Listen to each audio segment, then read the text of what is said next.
She got 6 minutes.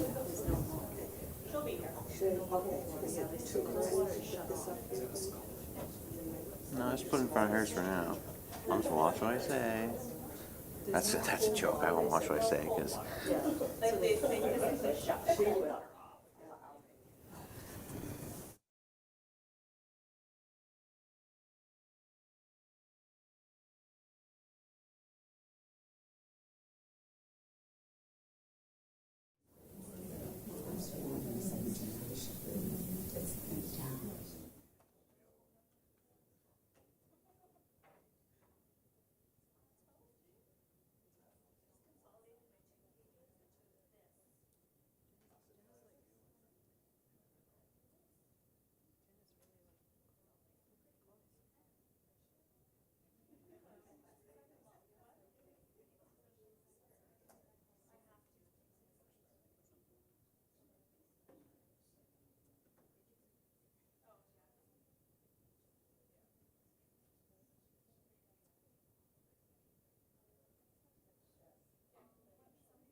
Bert tries to do a lot of things.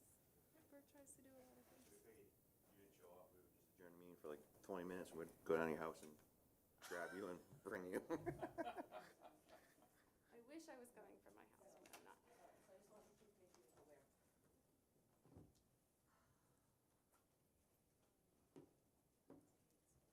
Should we turn these lights on this side? In the dark, huh?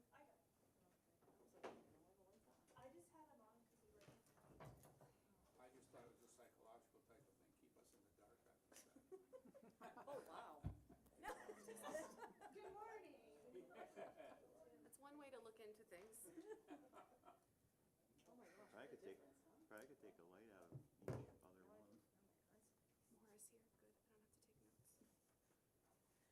Cut down the electric power usage a little bit, probably wouldn't affect the light all that much.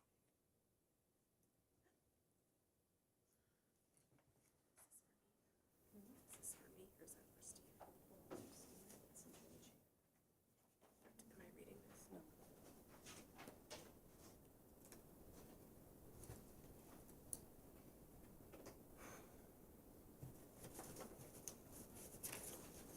I need a margarita.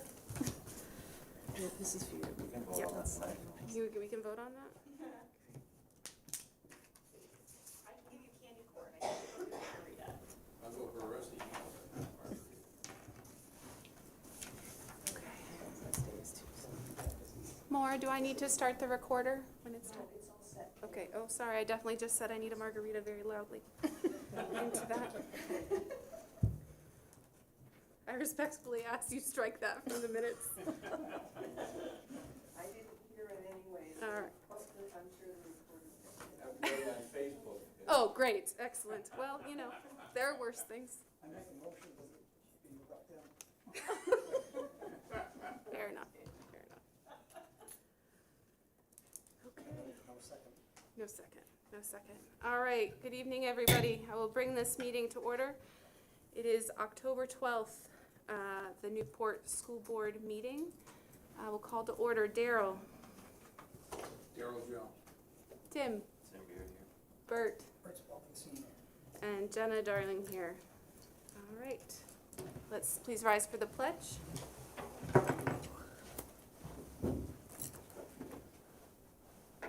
Pledge allegiance To the flag of the United States of America and to the republic for which it stands, one nation, under God, indivisible, with liberty and justice for all.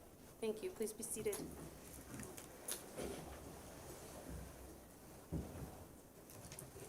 All right, are there any adjustments to the agenda from the board?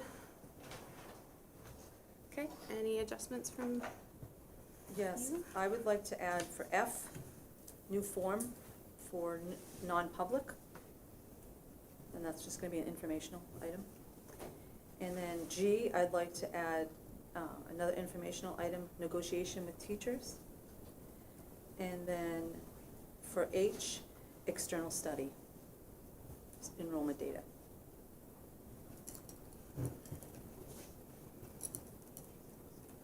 And that would be an action item. okay. I will move that we make those adjustments. Is there a second? Second. Okay. Roll call vote for that. Daryl? Daryl Jones, aye. Tim? Beard eye. Bert? Bert's Balkan Senior. And Jenna Darling, aye. All right. Public comment. I will start, if it's okay with the board. I received a public comment that was asked to be read by a citizen and a parent. So at this time, I will read that now. All right. This says, "Good greetings, Mrs. Darling. My name is Samantha.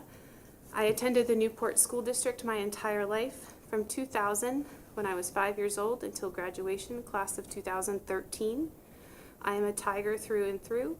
I am proud to say I bleed orange and black. I am also proud to say that I am now a parent. My oldest started kindergarten in my old stomping grounds in 2019, and now I have 3 children in Richards School. In all of these 23 years working with, learning from, and talking to this wonderful school district, I have had little to no complaints with any faculty or policy until this year. As you well know, this year brought a new school policy. Per the email that went out from Rob Clark on August 7th, 2023, the cutoff point for eligibility for bus transportation has changed to within 1 mile from the school. There was no discussion, no questions answered, no opportunity for debate, no explanation, and no exceptions. I tried replying to that email as well as the follow-up email that came on August 9th, but received no response. It is my understanding that this is coming from Newport's newly adopting a state policy on top of Newport's own staff shortage. However, my qualm with this policy change is that there are young children who live within a mile of the school. There are special needs children. There are larger family children with an infinite home, so the parents cannot leave to pick up by 3. There are low-income families with no other form of transportation. There are working families who cannot afford to leave work early to pick up their children. I am writing you today because I fit into all of the above categories. My 3 children have IEPs due to special needs. It is unsafe for them to walk home unaccompanied. Even without being special needs, a 9-year-old is far too young to be held responsible for his 5-year-old brother. I work weekdays as late as 6 p.m. and I cannot afford to leave work early or to take a long lunch to pick them up every single day. My significant other stays at home. Yes, but we have a baby at home. On top of that, he has no car, no driver's license. He cannot be expected to walk with a baby to pick up another 3 children and then walk back home with all 4 alone in the middle of the day. I didn't write to tell a sob story or to pull on anyone's heartstrings. I wrote to request reimbursement for the hours and mileage lost in my endeavors thus far in the school year as a result of the SAU's lack of empathy and forethought. Please find the attached invoice as well as the glossary and references as to where I found appropriate charges for each line item. Thank you for your time, and I look forward to hearing from you soon. Have a fantastic day. Miss Samantha Graham. So, I thank her for taking the time to write in. Is there any response from the board or the administration? Just ask a question. After she's written that, can you take that under consideration and see if any of that can be accommodated? We have taken into consideration with the number of bus drivers that we have in that type of situation and how it would put us, because it's short-staffed, it would put us with the inability to be able to transport at an appropriate time.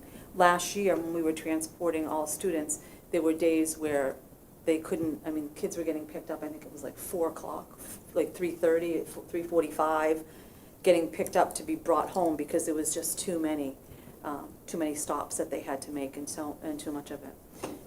So that's that and the reason that we had less bus drivers.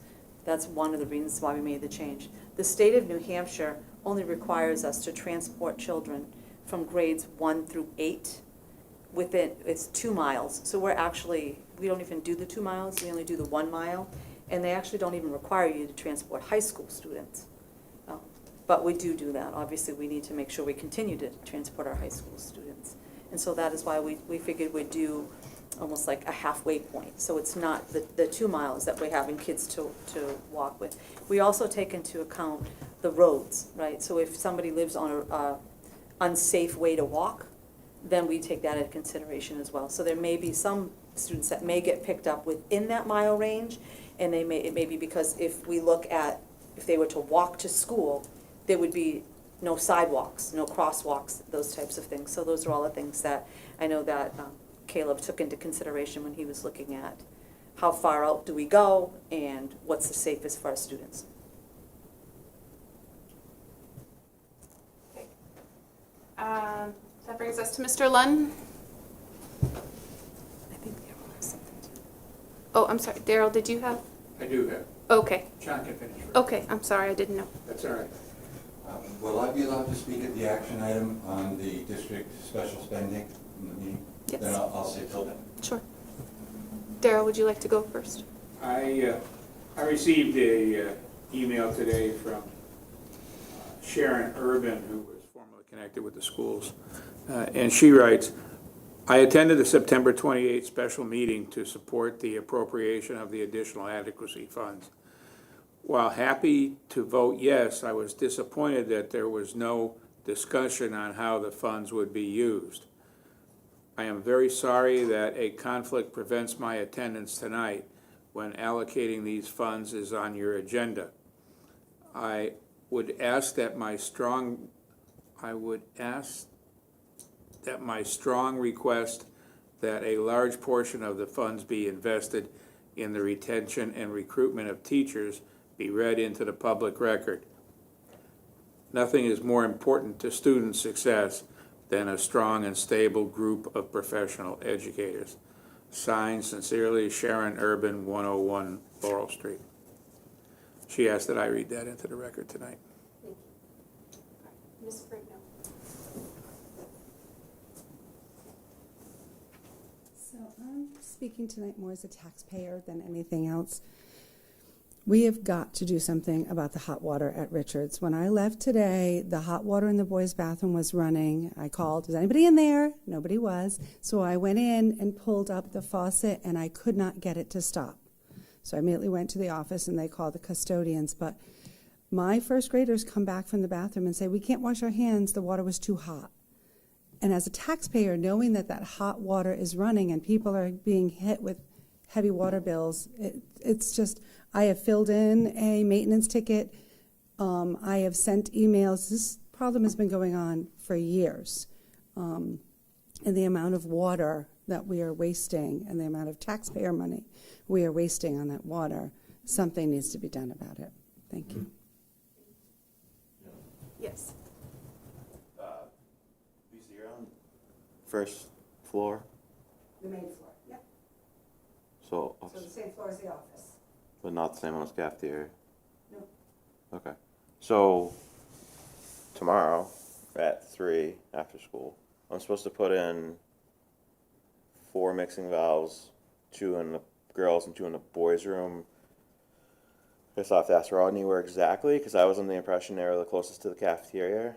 The problem is with the water has to be a certain temperature in the cafeteria or it fails the state. So, because all the water is actually tempered now, but they had to adjust it or whatever.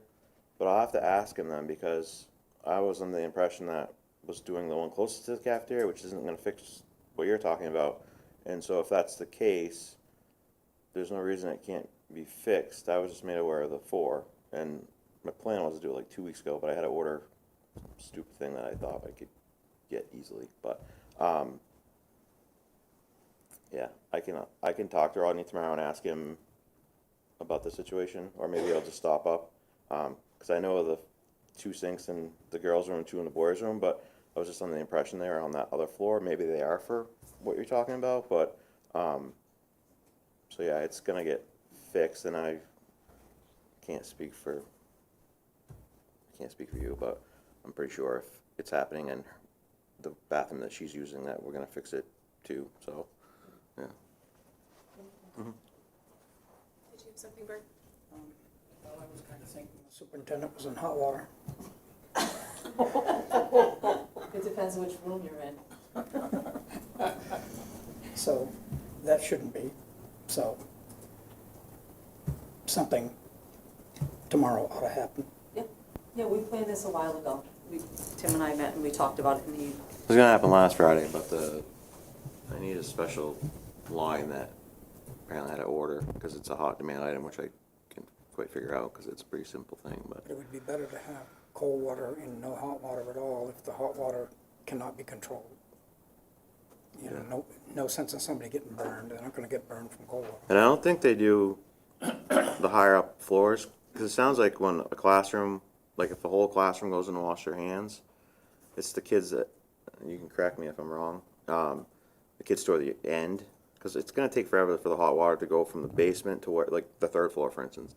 So I think that's not an issue, because 20 kids or whatever can wash their hands before the hot water really gets there and gets hot. It's the ones closer to the cafeteria. And I was just on the impression they were bathrooms like close to the cafeteria that I was putting those in. Maybe it is the first one. I can't speak for that. I'm not sure exactly where they're going. I just know there's 2 bathrooms I'm putting them in. But if it's an issue in other places, then, and it's not a terribly expensive fix either. The supply line was an issue to get, but I got actually a few extras too. So, so I've only been aware of those 2 bathrooms. So I just want to make sure that we. I just emailed Rodney that you're gonna be in touch with him tomorrow. Yep. About this mixing house. That works. Gemma, I didn't put my name down, but can I? Absolutely. Yes. Yeah. Yeah, just state. Okay, Catherine Booten. I wasn't going to say anything. I'm here to hear about the playground and what the updates are on that. But hearing about kids getting burned for 3 years, and I know there are a lot of other maintenance requests at the school from teachers and staff that are getting ignored or put off. Like poor Miss Martin in the office is sitting in an 80-degree bubble because when the new bulletproof door went in, they took away her window, and now it's 80 degrees in there all day long. I told her I was going to get her a palm tree for Christmas. And so that's not the only maintenance request I've heard about that's been put off. I don't know how long Mrs. Wadley was also burning up in the basement. And, of course, we have this playground equipment that has been sitting since it's been purchased and not being installed. And I'm wondering, it's a question that you may or may not be able to answer, if there's I know there are a lot of facilities heavy requests at the time. I know about the CTE. There's lots of good stuff happening. I'm wondering if there's a lack of facilities staff, if it's a budget issue. I'm wondering what's going on and if something's got to give. So, thank you. Tim? Can I make a motion that at the end of the meeting, we go on to 91A, what was it, 3A? What letter? A. I don't know if it's the right one, but I think it, That's dismissal, promotion, or compensation. no, I thought it's, hang on one second.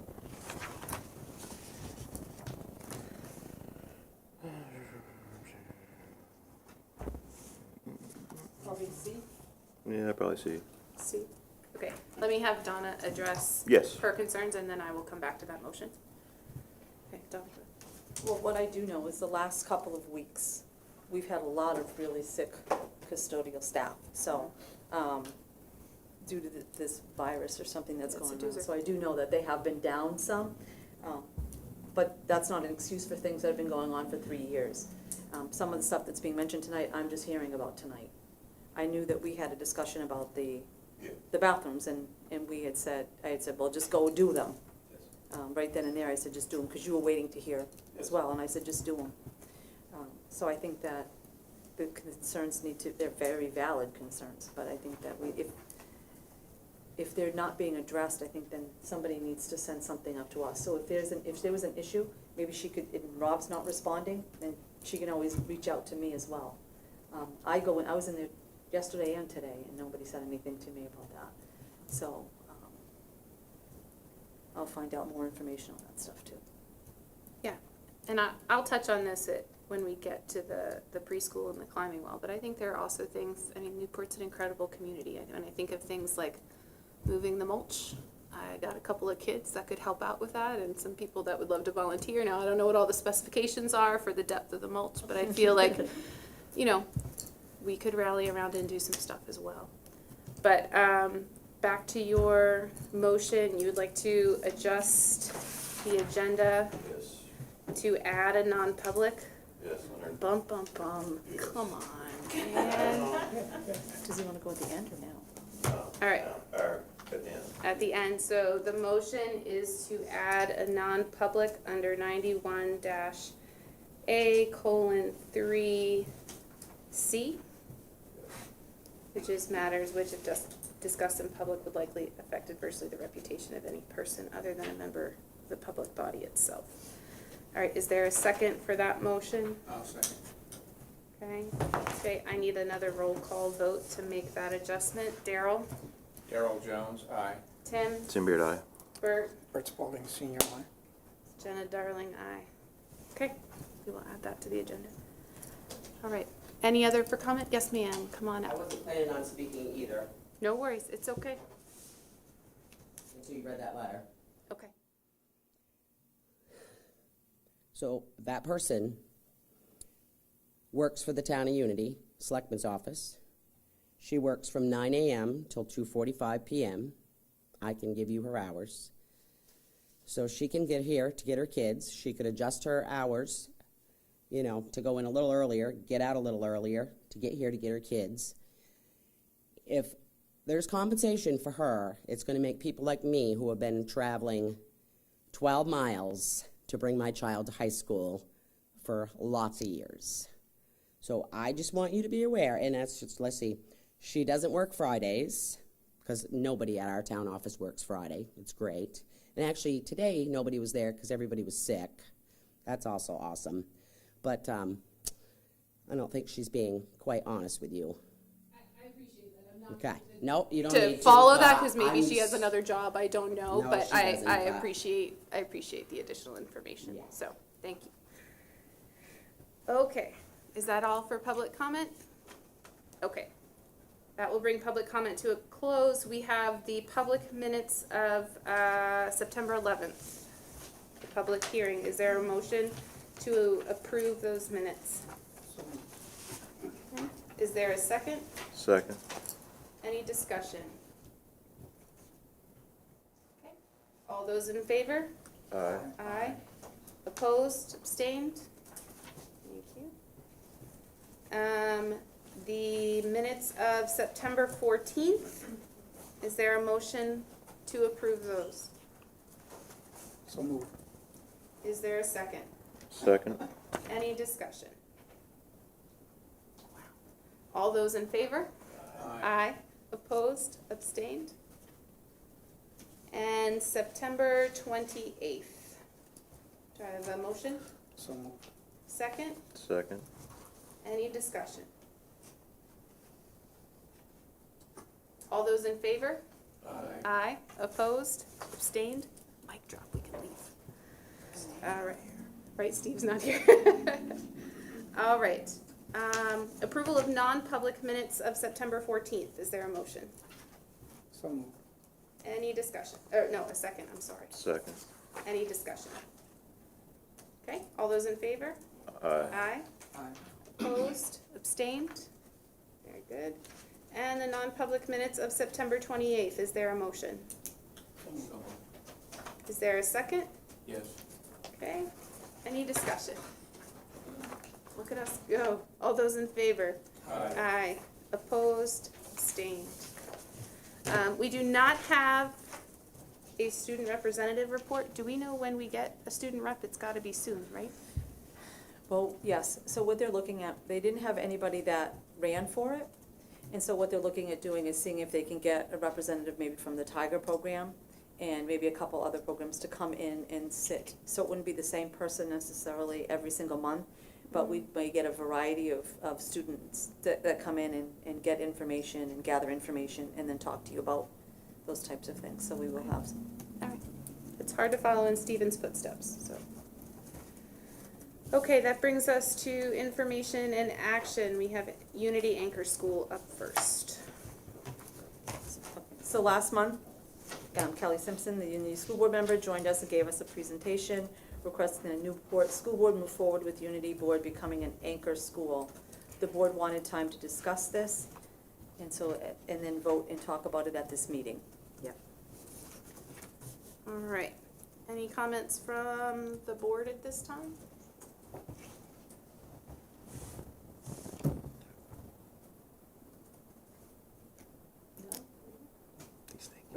Rather we become their anchor school? Is that the question? It says Unity there. Right. Well, my opinion is we made the decision. I see no reason for us to change it.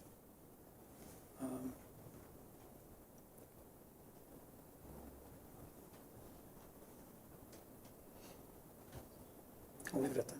Okay. Tim? Just a part of the negotiation with Croydon, a big factor in that was the anchor school part. So for us to do that with Croydon and then accept Unity as an anchor school, I don't believe is a fair practice of this board. Just because of stipulations as being an anchor school. Yeah, it's nothing against any other town. It's just the fact that anchor school requires more. Obviously, we have children from Croydon and Unity and Goshen and Leominster come here. I don't know if there's any other towns, but being the anchor school makes us what? I don't know terminology. You know it better than me, Donna, but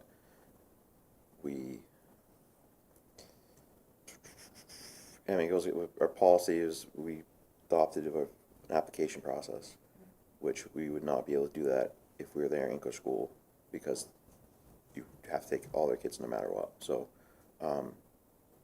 so I think based on our previous, from my personal dynamics, based on our previous vote with the Croydon deal, that we wouldn't want to be their anchor school.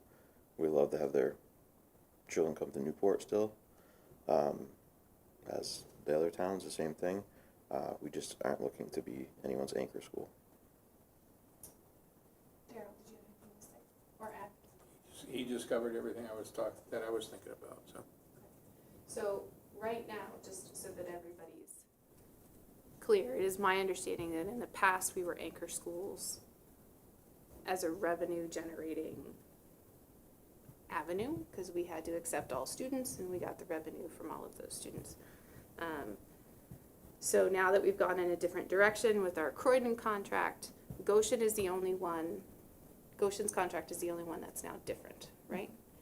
So the intention is, I'm sorry, I don't remember off the top of my head when that contract expires. We have one more year With, Goshen. they're every year, no, they'll be. Oh, no, it's annual? Mhm. Okay. So I guess I do agree with Tim that we have to, you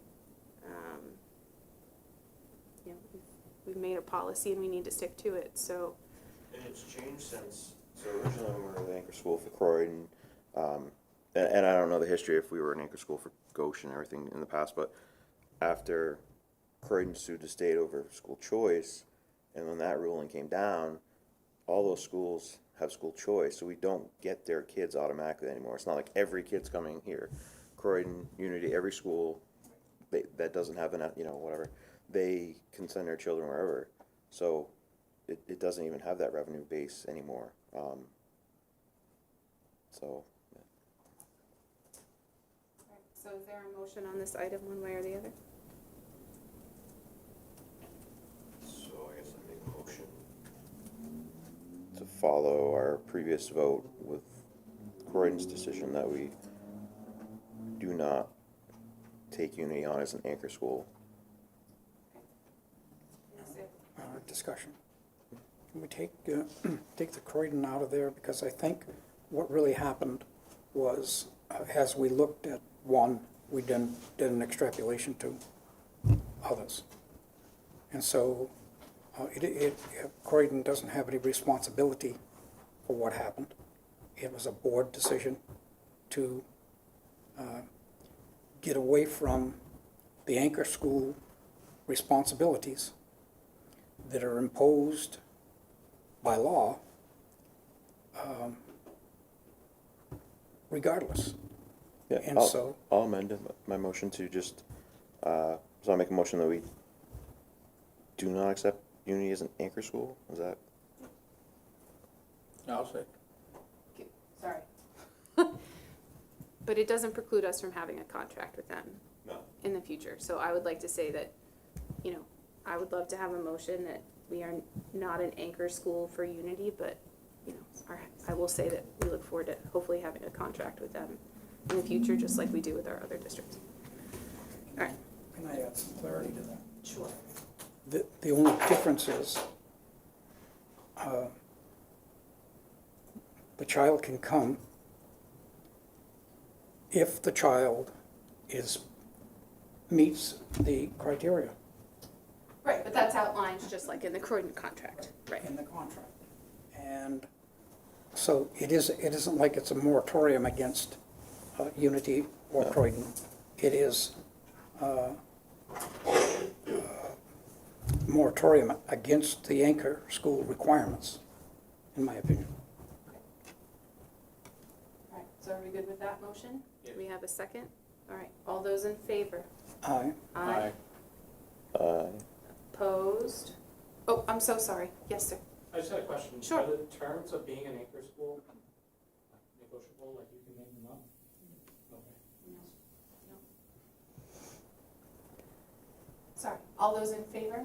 Aye. Aye. Opposed? Abstained? Okay. Thank you very much. I will thank you for considering it. I pretty Yes. much already knew your answer before we did this. Yeah, yeah. Donna. I told you you I- were wasting each other's At time. first, I thought she was I- pointing at me. I was like, oh, man. Well, I told you I can't speak on behalf of the board though, right? Right, So, but I did start this discussion prior to knowing about your decision with Croydon, just so you know. Yes, And I she did did. kind of feel, once I knew that, it was a moot point. But as a school board member myself, I had to do my due diligence to talk to the district that I offered to talk to, so. You think so? I don't know, I'm gonna send you a, expenditure tonight. I'm gonna go back a few years too, I had 4 other ones graduate, so. But thank you, I do appreciate it. Have a good night. All right, that brings us to B, special district meeting funds. Yeah, so with the excitement of 100% vote for the Newport School District to accept the adequacy funding, tonight we're here to discuss what you would like to dedicate the money towards. Who would like to go first?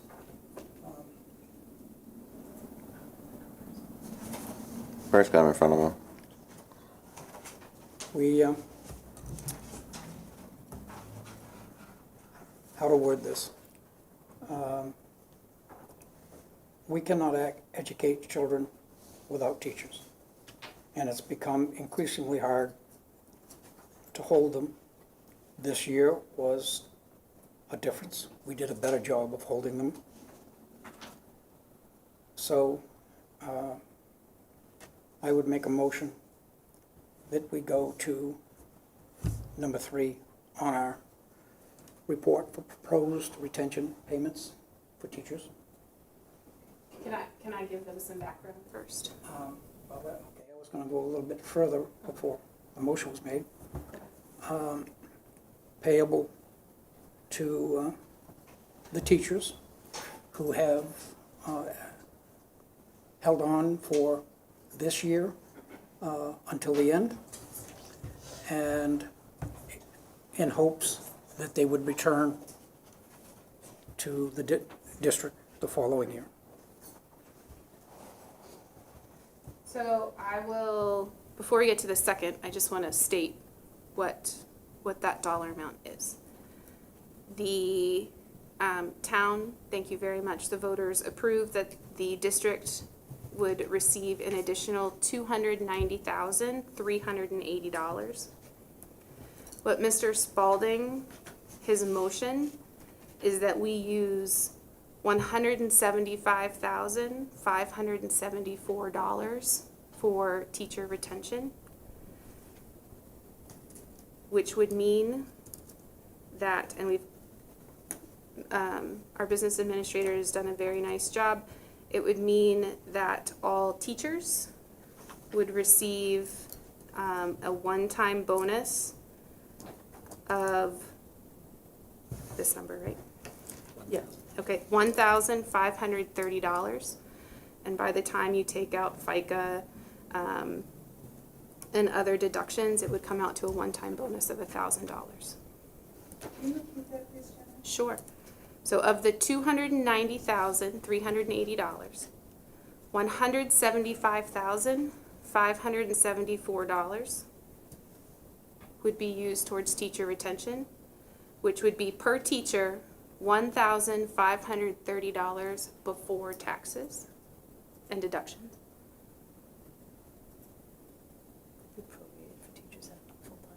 And prorated for teachers that are not full-time. The remaining $114,806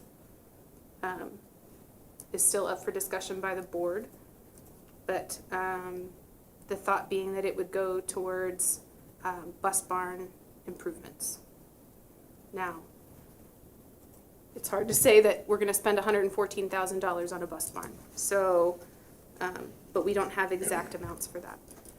Mr. Lund, do you have a comment?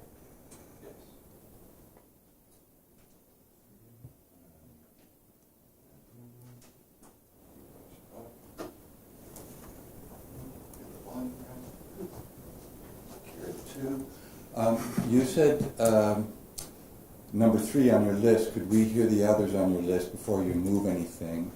And I would certainly, I would prefer, and from people I've been talking with as well, that you put a vast majority towards the teachers. That it looks like you've just done a little over half. I would like to see the teachers recompensed as much as possible, and that the bus barn, that you maybe get started on that, but that you see how you can budget that as you go forward into your coming year budget. I hope that you're not planning on retaining any of this money, that you've got 100% spending planned, and that's my comment. Okay. So Mr. Lund asked, because Bert mentioned that it was option number 3. The board did ask for 2 other options to be drawn up. One of them would be that option 1 was to have $261,988 go towards teacher retention, which would be a bonus of $2,300, which after deductions would be a one-time bonus of $1,503. Option 2 was to use $227,274 towards the retention, which would be a one-time bonus of $1,913. And then with deductions, it would be $1,250.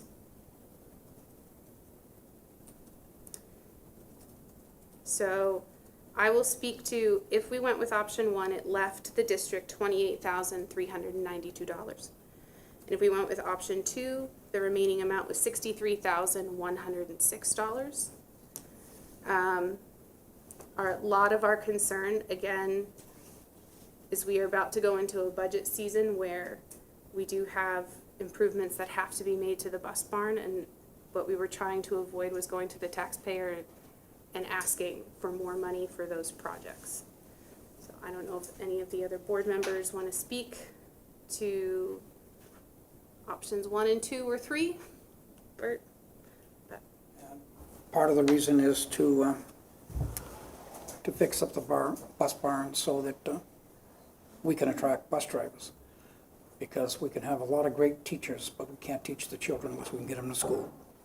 So as a board, we had to figure out how we juggle and do all of what we have. And I believe that we, on the remainder, will vote on its distribution at a later meeting.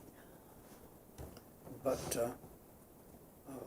those are the thoughts that brought us to the dollars that we have recommended here tonight.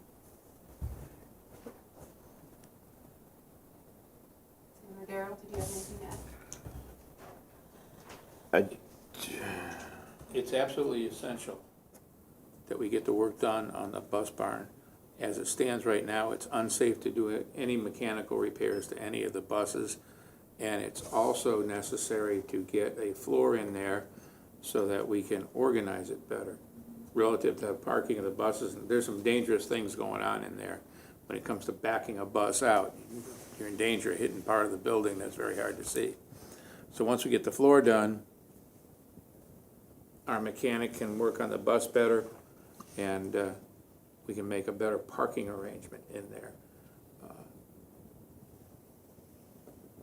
It just has to happen. We've had several, I don't know if they're documented or not, but I know we've had several scary little incidents where he was trying to work on buses that were jacked up on the dirt floor and had a little slippage occur. Didn't come down, but it was a little scary. I happened to be driving one of those buses that day that happened. And we've got to do this. We of course had options of putting up new buildings and all that sort of stuff, but those costs are so out of sight. And we'd be looking, paying off the rest of our lives to get that done. So it's very important, very, very, very important that we get this work done at the bus scratch. Tim, before I have people in the audience speak, did you want to say anything? Or do you want to let them speak first? No, they can speak first. That's fine. Sir, would you like to speak first? But Mr. Lund's going to tell you to go to the microphone. Andrew Booton, 132 McDonough Road. Why can't you figure out how much the repairs to the bus barn would cost before you make this decision? Defer to Bert on that? Or Don, you want to speak on that? So we have to do it in phases, right? So our first phase is we have to have an engineer. So the engineer has to come out and just make the determination on what we need to do for safety reasons, to put the wiring down in the bus barn for the concrete, where we're gonna put our well to, I don't know what's called a well, but where the oils and stuff, Drainage tank. the drainage tank, where that's gonna go. So we have to do that. So we have to do step by step. And so we won't know until we have the architect come out and do all that stuff. And then we have to have builders come in and make the determination of what the costs are gonna be for those types of things. So we have to do it in steps. Sure. Right. And so that's why, so we don't know what it's gonna cost yet, because we don't have that. Each step of the way that we do, we have to get approval from the select board, right? Because we have to come up with this plan first and go to them and show them that we have a plan of what we're gonna do. That's why we can't just say, can somebody come out and tell us what the cost is gonna be? We have to do it in steps. I still don't get why you can't make this decision with the percentage of the money until you know that information. Like, you know you're gonna give some to the teachers, you wanna give as much as possible because that's probably one of the biggest issues in this town right now with our schools. And you're saying it's gonna take some time to figure this information out. So why can't you just take that time, figure out exactly how much you need for the bus barn, because you know you need to get that done, and use the rest for the teachers? Can I help answer part of that? I'm just gonna defer to Rob, because he's my VA. We have to have because when you do a budget, right, you have to say where the money's gonna go. So in order for us to take this money, we had to write to the state and request to get back our budget, because now we're changing our budget for this year. That's already been approved by the state and the local, the town people.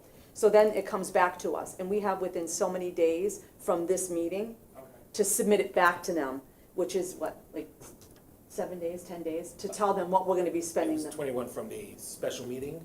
Okay, So it's basically regenerating an MS-22, which is our revenue estimation. So, I mean, I actually have it right here, because. they have to sign it tonight. Yeah. So it was returned to us So and there's a clock on it. resubmitted. That makes Yeah. sense. Can you change the numbers later? No. Thanks. Thanks. Mr. Lunn, and then go back to the board.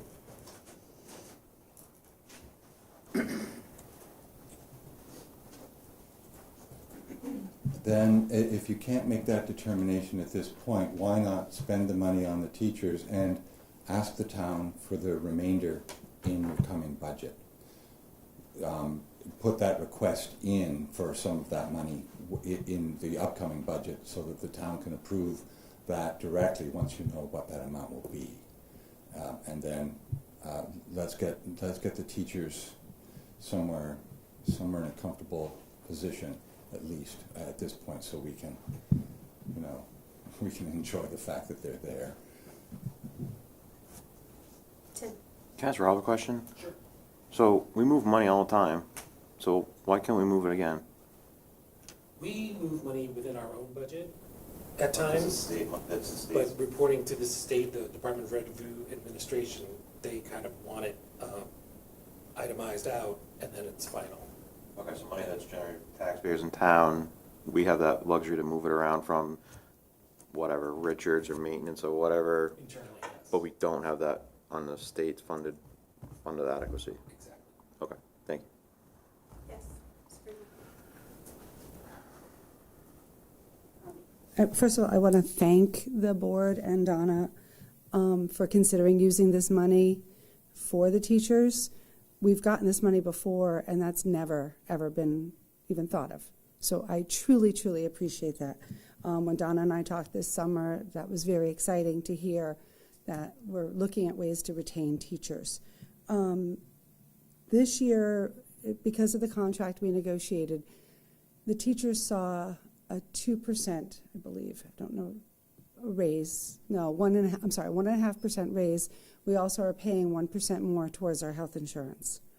The administrators, I believe, got a 5% raise. Bus drivers got 10%. Bus drivers and custodians got a 10% raise.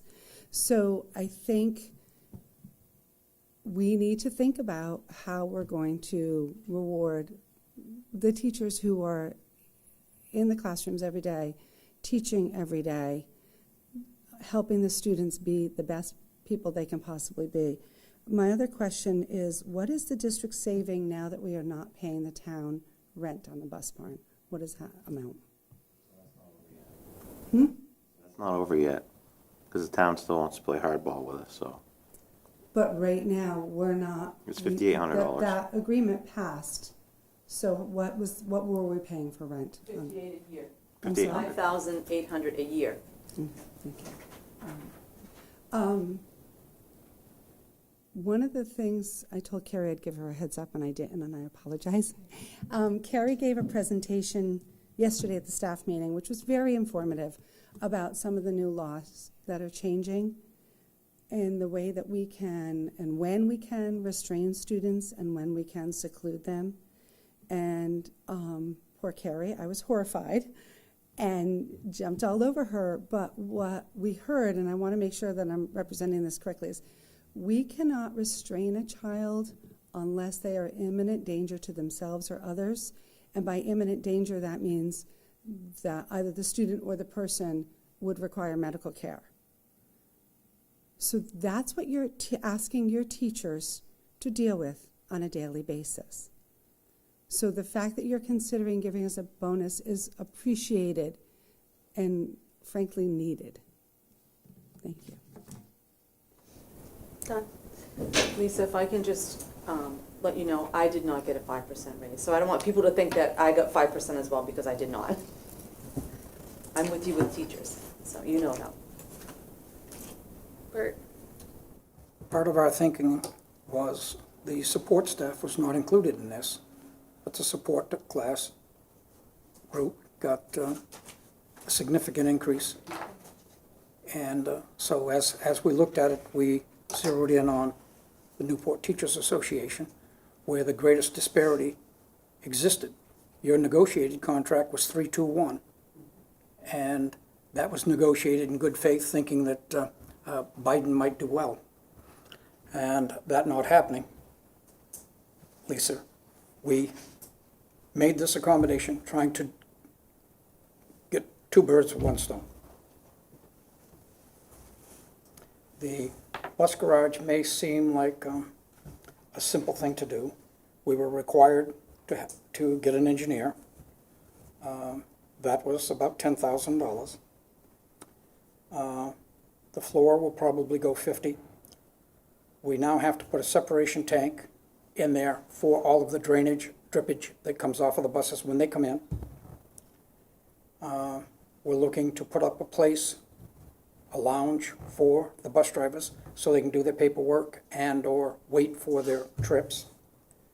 And in doing so, hoping to connect a bathroom to the town's septic system. So all of that complexity is not as easy as saying, go do it. We are in the process of going through and doing it, and in hopes of getting both objectives done. One of the big problems in accomplishing this feat is it's not like we're putting up a new building. We're working with an old existing building, and before we move an item, an entity or whatever, we've got to know how it's going to affect the rest of the building. We don't want the whole thing to come tumbling down on us. So we're pretty concerned about that, and that's another reason why we have to have the engineer. We don't have anybody on staff who has the stamp that can say, okay, this is good, and the state will go along with us. So it's just a little frustrating. I'd like to see the thing just jump in and get done, but we've got to do it step by step by step. So I guess I didn't realize that, and I don't think it was, maybe it was mentioned, maybe I just missed it, but when we talked about some of this in non-public before the vote with the town, and we talked about these things, I just wasn't on the impression that we had to make that decision tonight. It's like set in stone, because the state, then it was sent that way. Because originally, when I was thinking, I was like, yeah, we'll go with number 3, and then other things could pop up, and that's money that we could use, but now it sounds like that's not an option. It's either set tonight or it's done. Okay, because whatever we don't use, if we went with option 3, Right. whatever we don't use for the bus barn of that 114 would have to go back to taxpayers. Right. Go back to where? Taxpayers. We couldn't take the balance that's left and roll that in as a secondary bonus to the teachers or whatever? Wow. To bring that, make it a little bit more stark. We have to deal with the consensus of the community and what they would do with this money. Because for all intents and purposes, if we did nothing, every dollar of it would go back to reduce taxes. End of story. So we chose to pick the things that we thought fires that we needed to put out, things that we needed to fix, or at least try to. And order to capture as much of that money as we possibly can. And as it is now with the bus garage, there may be some left over, but if so, it's not going to be a lot. I will say this has been a very challenging discussion for me just because of the hats that I wear. And the rest of the board knows this, is that I fought for other options other than number 3 pretty hard. But I am perfectly okay saying that I am outside of my depth of knowledge of what it would cost to get the bus barn repaired. And so I have to rely on the BA and also the knowledge of the other board members, because I really pushed hard for 1 and 2, hoping that, $63,000 would be enough for a bus barn. But with the numbers that Bert just rattled off, it was close to that or over it, depending on my mental math. So it's just a tough decision for me, because Lisa is right, absolutely right. So, John.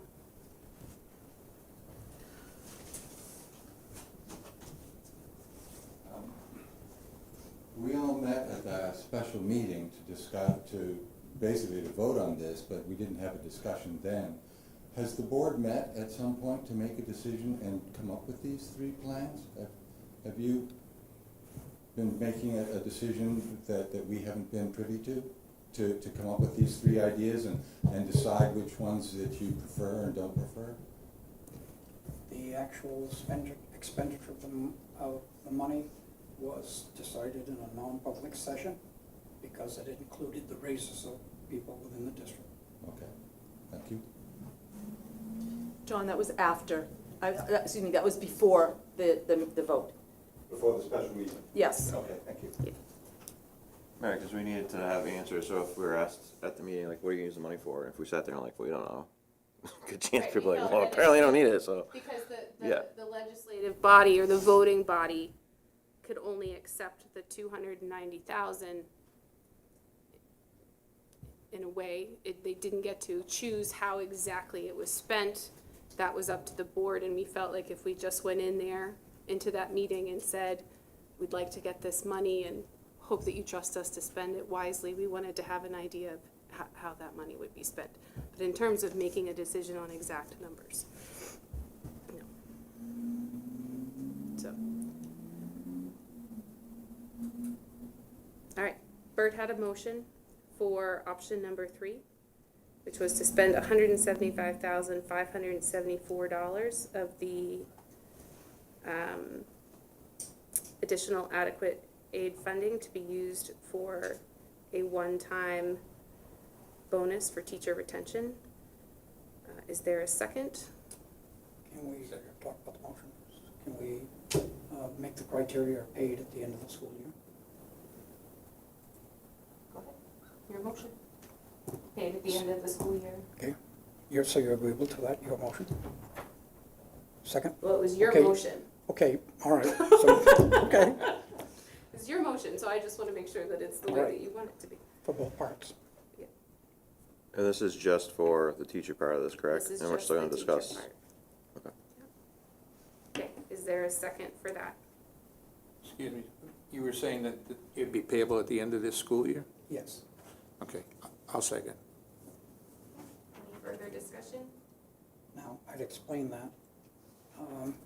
Because it's done for teacher retention, it is in hopes that that amount of money coming as they go out on vacations and et cetera is an appropriate time, like a Christmas in June. Yeah. and therefore, they might not go job hunting. Hoping that they stay with us, and incentive.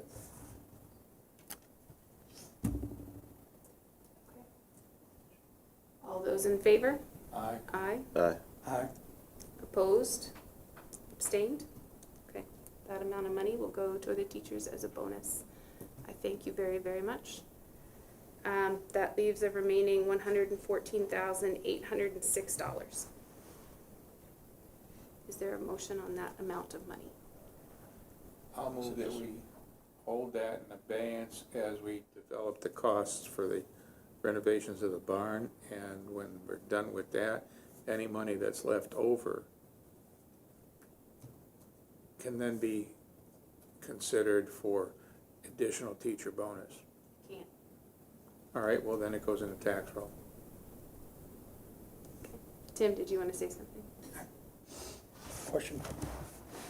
If we put this all toward the bus barn, and we don't spend it all, then that remainder goes back to taxpayers, along with, Yes, it just joins your unassigned fund balance at the end, and it will be reduced, for the reduction of taxes.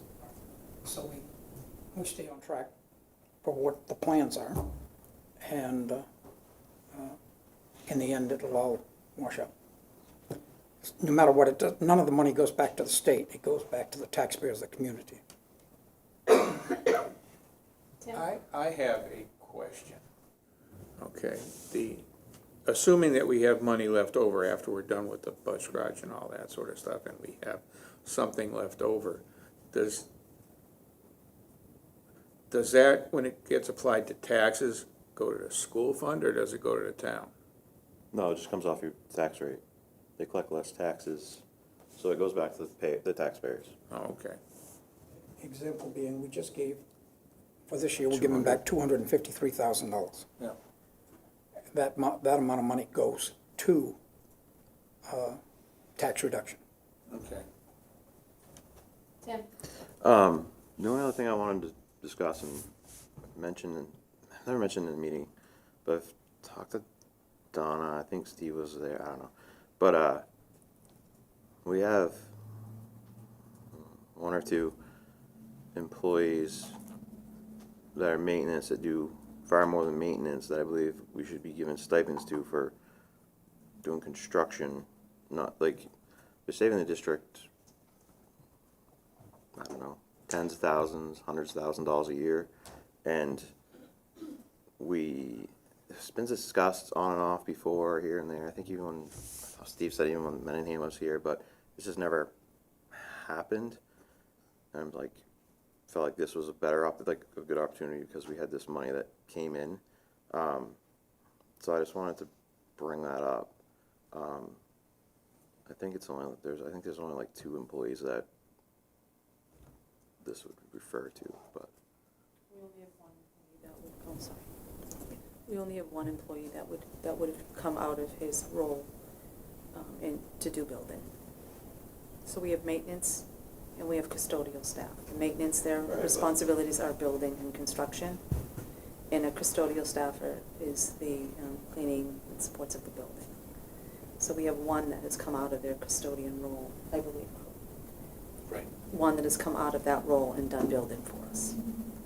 So like, The other day, and like as we talked, there's maintenance, like go patch that wall, but then there's building walls, mudding walls, not painting's maintenance, but I just feel like if you have an employee that's saving you, employees saving you in the town tens of thousands, $100,000 a year, because they have a skill set that others don't, but they happen to be in that job, like as a thank you, there should be like, hey, because, for instance, mudding walls, they can make $40 an hour doing that, you know what I'm saying? But, so we're using their skills, but we're paying them maintenance amounts of money, you see what I'm saying? No, I totally understand it. Their job description was written before I came. Their job description includes that type of stuff in it, from my knowledge. And that's what But yes, because the ones that are in that role, that's what they're supposed to be, that's what their main, one of their main goals is those, to help building and doing that type of stuff.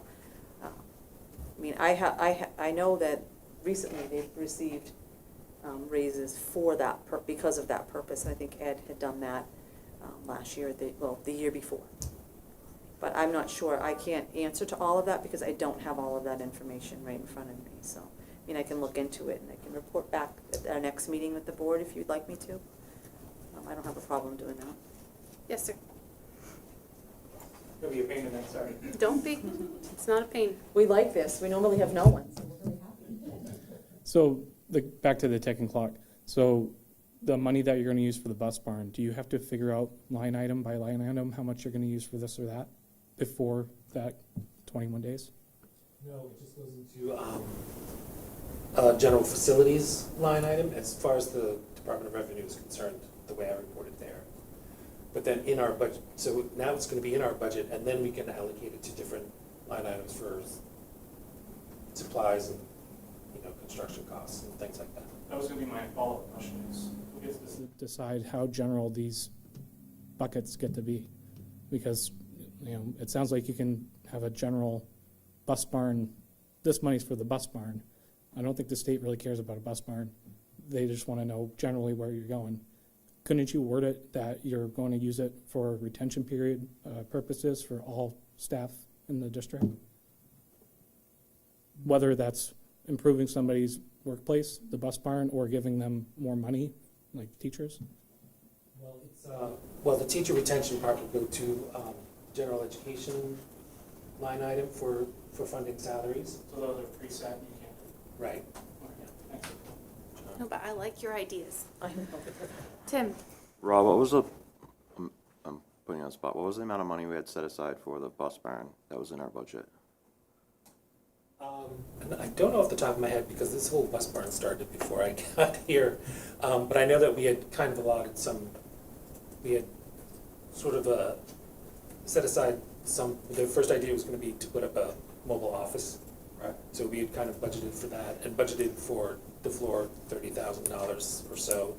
So I think if I recall correctly from what I've heard, probably around 85,000 talking about. But now that the plans have sort of become more comprehensive with the separation tank and electric and plumbing and engineering costs, it seems like the project is growing, and so are the expenses along with it.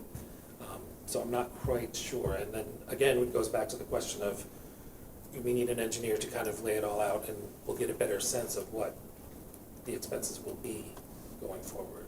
Can we do this? Because I think I look at it as it's a loophole. So if we allotted the 114,000 and change to the bus barn, then can we take the, potentially, depending where it ends up, the additional, if the 85 is right, and we can just pay that out to the teachers if we don't need to get into that, and we're using the state's 114,000. So then the allotted money of the 85,000 is another one of those bucket ones that we can move, right? Isn't that a loophole? So we use the state's 114,000 to do the bus barn.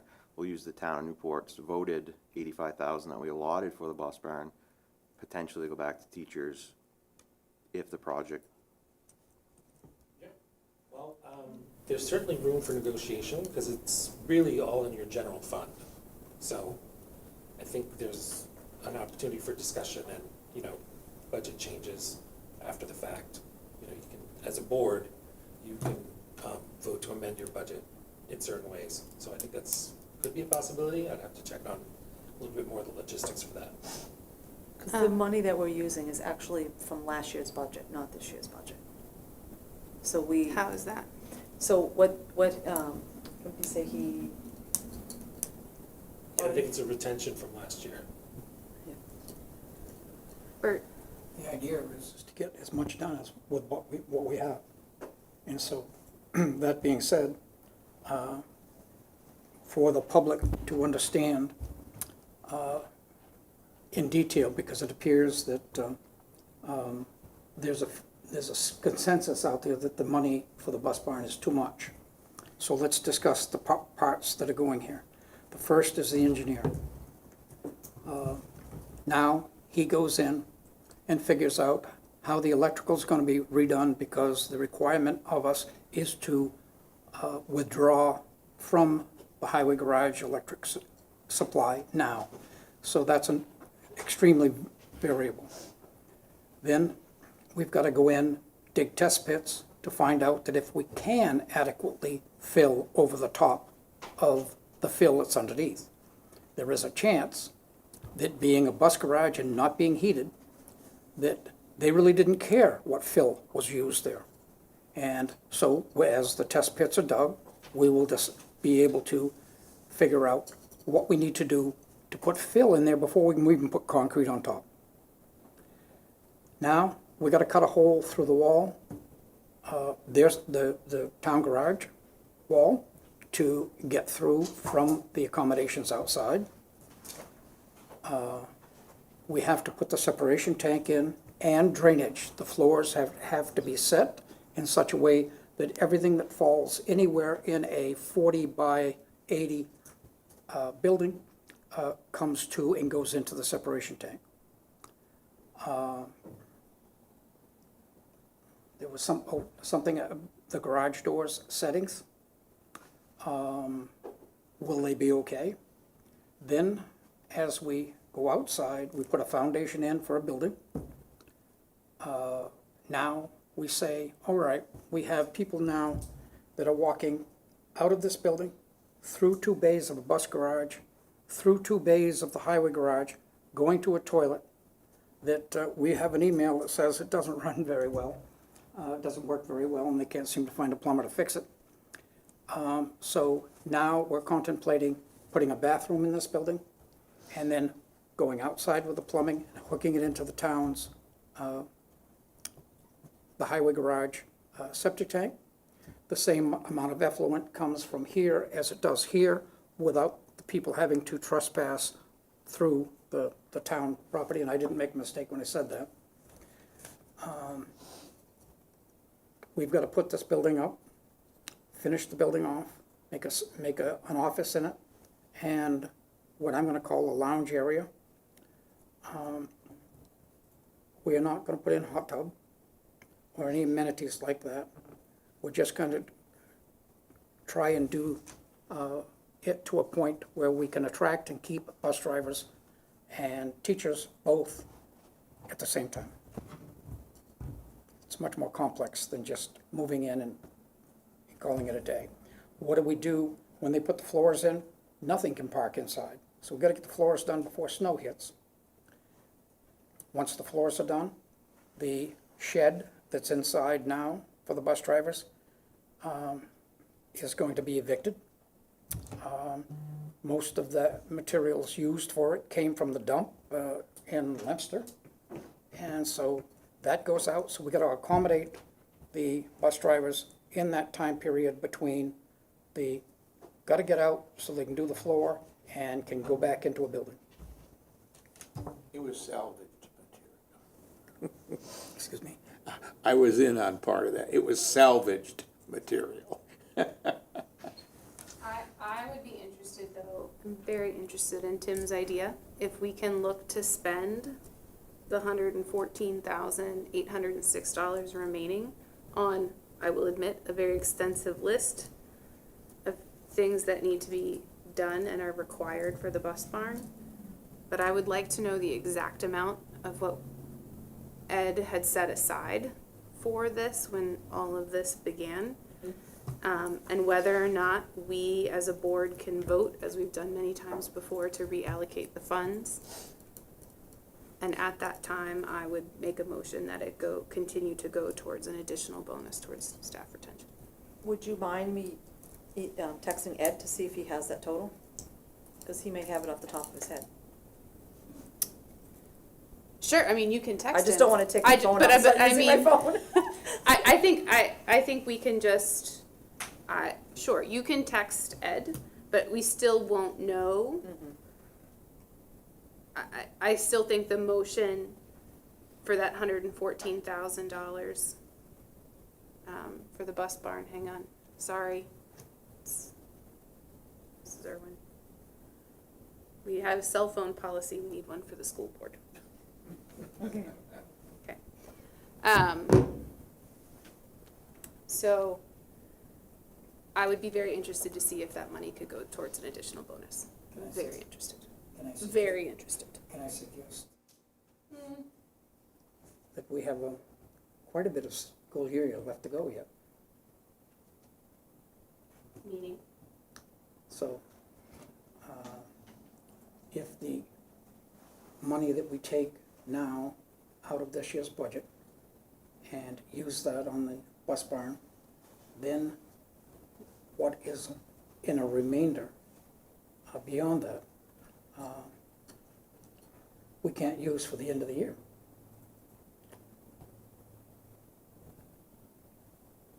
So anything that comes up between now and then that we move money away from probably would be moved out of the bus money, the 85,000.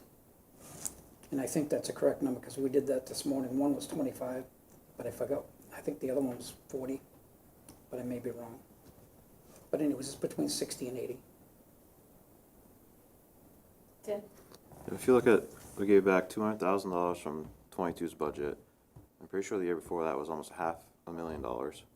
So we typically give back a bunch of money, which, I mean, in my personal opinion, I always feel like if the town's if the town has voted on this amount of money to be spent in the school district, we shouldn't be giving back amounts of money like that. We should be using them. So, you know, maybe last year we should have been giving teachers retention money with the $200,000 left over instead of giving back to the taxpayers, which an average taxpayer is probably going to give them $45, which really is not, it's not noticeable. You know, if we're giving back so their taxes drop $400, that's a big thing. But I don't think we're going to be in a situation where we're suddenly going to be having to dip into that 85 grand or 65 grand, whatever. And if something catastrophic happened, I'm sure there's some other contingencies in place that would be fine. When does that motion get made? When would that, is that closer to the end of the year? If we have $85,000 left, Right. and I make a motion and Bert seconds it, and it's unanimous, when timeframe wise would that occur? Typically, we'd like to start wrapping up the budget and find out what our fund balance is gonna be in the spring, so hopefully by March or April, you would do that.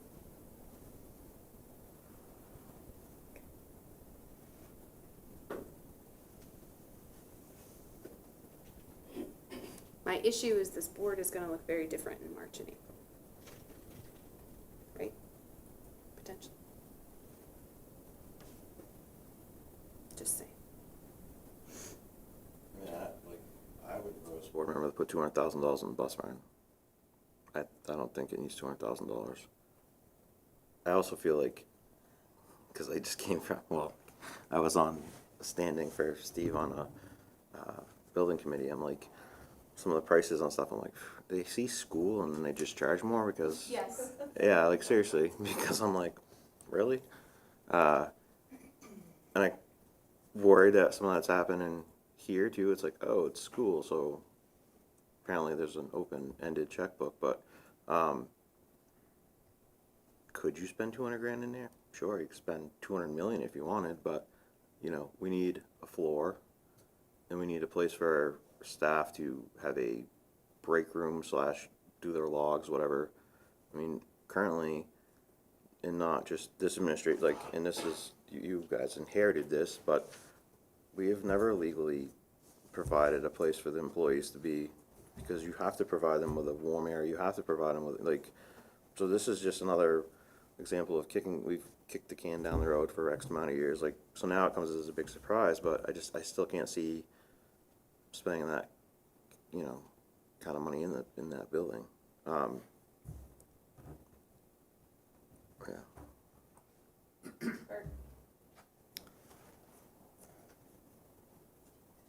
Are we currently negotiating with a bargaining unit in the public's view.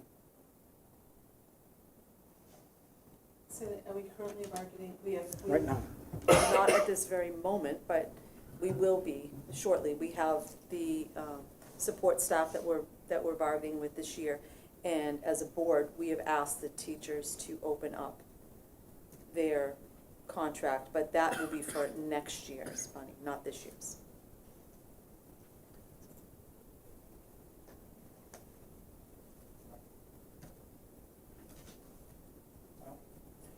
there's no motion made, but I'll make a motion that, well, the motion was made.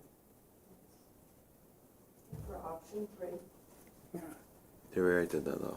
Yeah, so that motion has gone, but if we have $85,000. Yes, It ma'am. was, there was a motion by Bert, seconded by Darrell, and it was already voted on. Right. So I don't know how you would rescind that. Right. Well, that's a really good question. But what I was we can gonna vote. say is that there's $85,000 sitting there, right? Between 60 to 85. Between 60 to 80. Let's say it's 60. And we have, what, 97 teachers, like 97 teachers? wasn't Isn't it like 97 and a half? Yeah, it was like Okay, something, yeah. and then 96.27. option 2 gives you $63,000 for the bus barn. It's not enough, we got $50,000 Yeah. money for the floor. You didn't have to do that. You did the vote, that's great. Now we do a vote, you left 114,000 and change to the bus barn. And in the motion, we can motion that the money, or make a secondary motion, whatever, that the money that we set aside in our budget for the bus barn out of the general fund be reallocated to teacher retention, provided we don't need that money for something that popped up or whatever, but, cause then you're spending the state's, well, I could say state's money, I shouldn't say state money, 'cause the state has no money, it's our money, just like the federal government's our money, but then you're spending that money that we didn't expect for that, but then we just found a loophole to do it later on if we can, right? Cause we can't tonight, we've allocated that money. We haven't even started talking about heating there. I'm just saying, the board is likely to look different, and are we gonna remember, right? That's all I'm saying. But you do the vote tonight. Yes.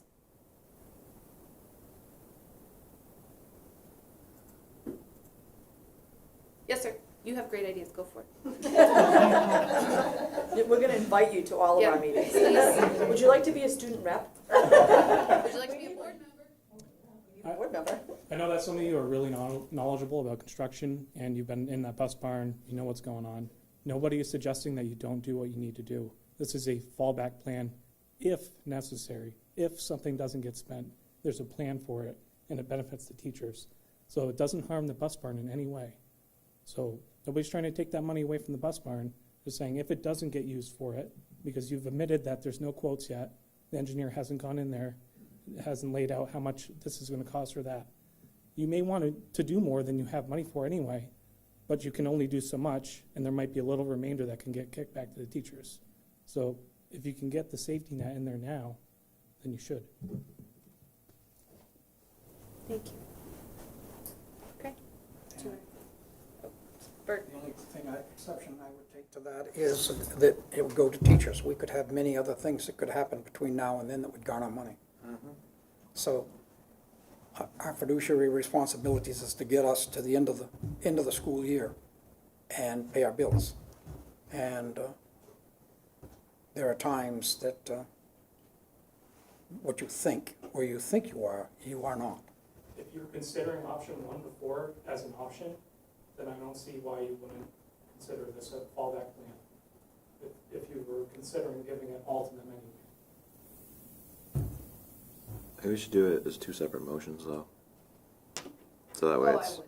yeah, Yes. alright, so, I didn't write it down. I got it. Oh, you just want my numbers? Yes. Alright, I'll make a motion that we allocate the $114,806 from the adequacy, Just say the additional adequacy. yeah, to the bus barn project. Is there a second? Second. Second. All those in favor? Aye. Aye. Aye. Aye. All right, now, Opposed, abstained? Okay, sorry, next motion. all right, now I want to make a motion that, oh shit, was it, Ed text you back? He has, but I think he's very confused with his,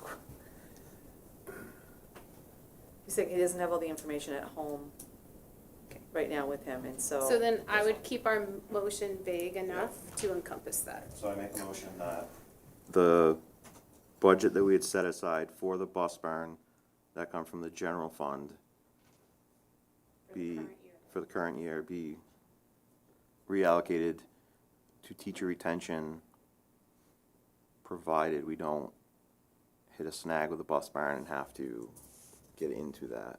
Does that sound right? How about a snag with anything else? I would say that this is, I mean, whether it's the 85 or the 114, it's still all together, and you really don't have to decide now. And I think it would be prudent to sort of wait to see exactly what the kind of costs that we're going to encroach on and after we hear from an engineer. And then at a later date, you can always decide to reallocate some of that money towards another bonus, another round of bonuses. Or whatever else might happen that we don't know between now. True. Right? So, I've said all along, you can't run a $20 million business without something in the kitty, because all it takes is one failure. But we can get to the place that you would want to go, Tim, by just going along as we are with the first motion and seeing what happens.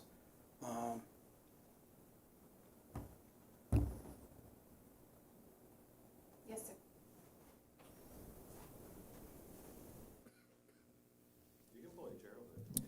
Thanks. Is there no kitty aside from this money that we're talking about that sounds like it was unexpected from the state to deal with the issues that come up? Why not? Sounds like there should have been.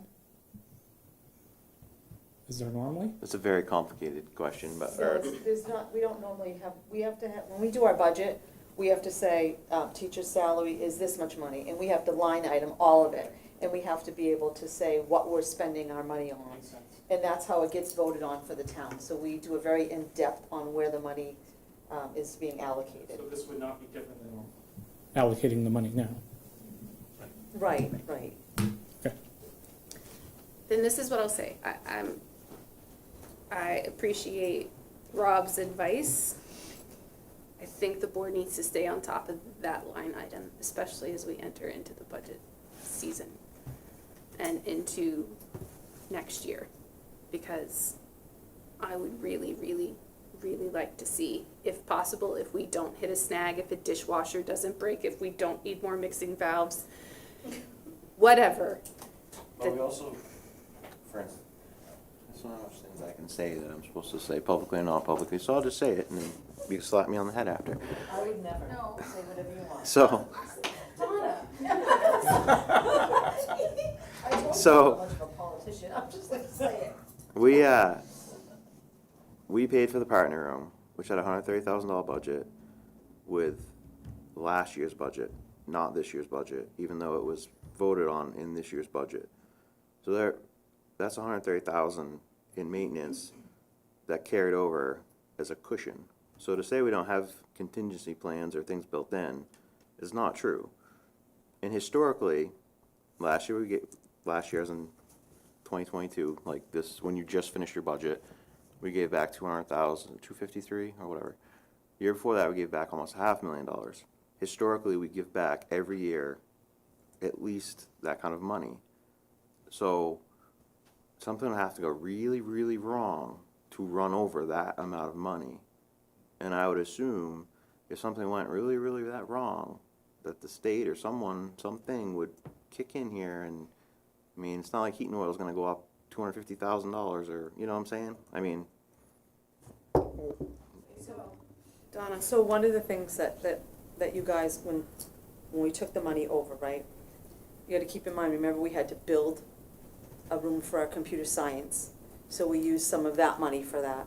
We had to build Right, another well, room. no, right, So I'm it, not- so it's, yes, so we yes. can allocate that money was allocated Yes. towards other repairs. So it's not like we have another $130,000 that's sitting there just waiting to be spent. Correct. And I I al- understand that, but Yeah. I'm just saying, Yeah. I don't think we're gonna get to the end of the year and be like, oh no, we're out. And I'm Right. not saying it's not possible, but, Right. Well, and no, I- I'm not trying to, No, I know that, but the second piece of that too is that we've never had as many staff members as we've had in the past, right? And so we have a lot more staff, and so you're so, costing us money because you're doing your job hiring people. so that's what, and there's always been this, this thing that, and I know that when I've come here, what I was told is that we should always have X amount of dollars that we are saying that we're gonna give back to the community. And so Me personally, I we think it's- really try to keep within that, so that way, well, I agree with you, because if we're asking for money, it's because we need it, it's not because, Right. you know, If we, the town's giving you a budget, the townspeople, if giving you a budget, and then to give it back, it's like, it's kind of, for me, it's like, hey, thanks for giving that back, we don't need anything else at school, which is you're absolutely right. insanity, because we need so much at the school. But so we give it back and you take $40 off your tax bill that you don't notice, then when you could have, you can do a lot with $200,000, and make huge impacts in the school district. That $40 or $45 is not gonna make a big impact on my wallet, because that's not gonna feed my family at McDonald's, or Jenna's family at McDonald's. I have a lot of kids, but. Tim, sorry, not Tim, Bert. So, how much money would you take out of the taxpayers so they can't feed their kids? I mean, there's a lot of people out there that just barely get by. I mean, we can go down that road, but, I mean, your water and sewer bill, I get it. Trust me, I get it. I say we go forward, and the money is, we do what we gotta do, only what we gotta do, no more. And when we get to the end of that, then make the decision. And it's reasonable for us. We have the financial responsibility. Now, last year, we moved a significant amount of money. We've already moved money again. So, that all being said, when you budget, you cannot allocate nickels and dimes, you get a ballpark. Right. And out of 20 million, it doesn't take much to upset the apple cart. And then we asked for, let's see, what was it? 1 year was a 700,000 deficit appropriation? I don't want to be part of that. I didn't ask for that.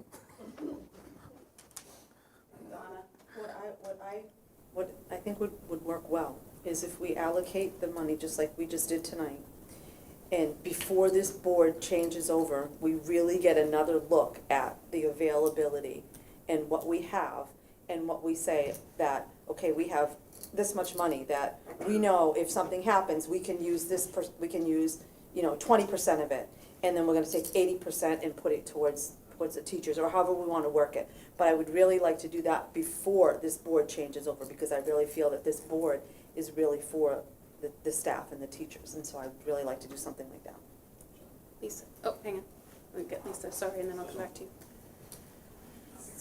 Really, really do appreciate the efforts to give the teachers more, and I know that you appreciate the hard work that teachers are doing. Hearing about the bus barn and all of the things, and I live in an old house, so I know what happens, I just want to be clear, the money that you allocated tonight, the $175,404, even if the bus barn costs, will go towards teacher retentions. Okay, thank you. The difference, the remainder, would then be reduced, go to reduced taxes. No. She's asking the lump sum that our first vote for the $1,500 to go towards teachers before, or the 1,530 before deductions. That's definitely going to teachers. That can't be changed. is what her question was. We're not gonna take that and use it for bus barn, Option three. option three, Right. right. Option three is poured in concrete is Right. with this motion. Right. Okay? But then the remainder and what's existing is to do the bus barn. And then if we don't have any other catastrophes and everything comes fine at the end of the school year, then we do have some. But to allocate that money, which we don't know we have or do not have, at this point, to me is a mistake. And I would be fine waiting until closer to the potential for the board change, whatever, to rediscuss that, because I would never say, hey, we're gonna allocate this money, and then we're in a jam, and we're gonna go to the taxpayers for more money, because we're gonna, like, no, because then I don't represent the people like I should be. But I think that was a good loophole to get what they need, what we wanna do for them, but also get the bus barn done, and then I just don't wanna see that money dump into a general fund, and then it's like, oh, we need, or I've got all this extra money that now I need this, this, and this.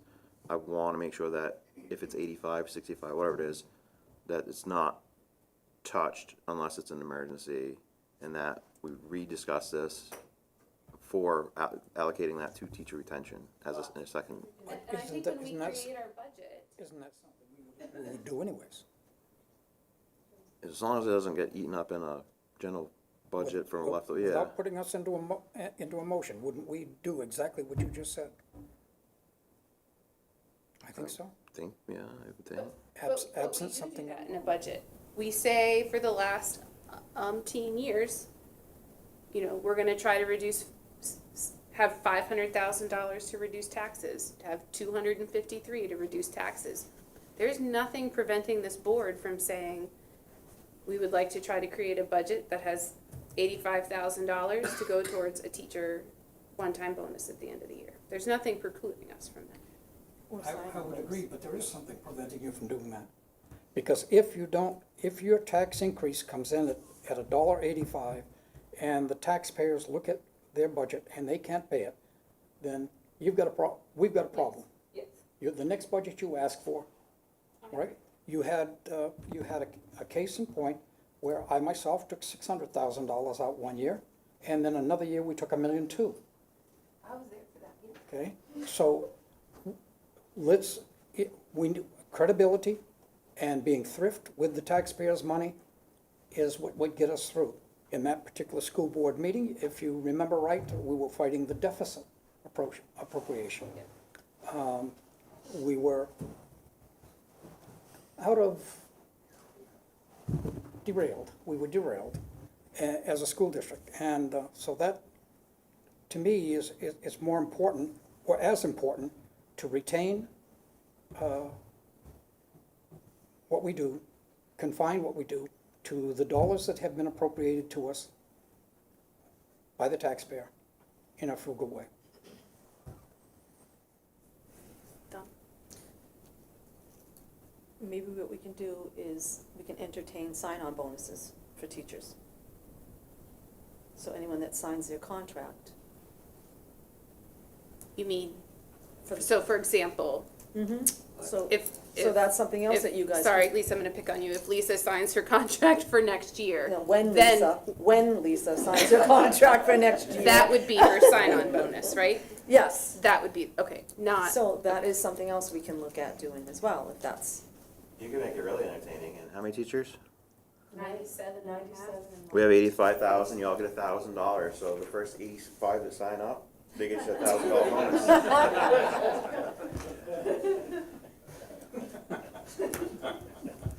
Okay, But you can remember there's 85,000, and then you gotta take taxes and all of that, so it Yeah. ends up being a lot more. right. Or a lot less, depending on how you look Yeah. at it. Okay, so we have made our 2 motions for that, and then this board will revisit the additional reallocation of funds at a later time. Do we have a time that we want me to bring it back up, or? I think we're gonna end up talking about it through the budget season, right? Because I think it also pertains to the upcoming budget. In my world, it does at least. So. Mark, can you read back Bert wants to know what he agreed to. For a motion, Yes. the first one, or the second? We're good, I There think. was- I think we've made two. I think we've made one for the teacher bonus and then one for the 114 for the bus barn. Have we done that yet? Yes. Okay.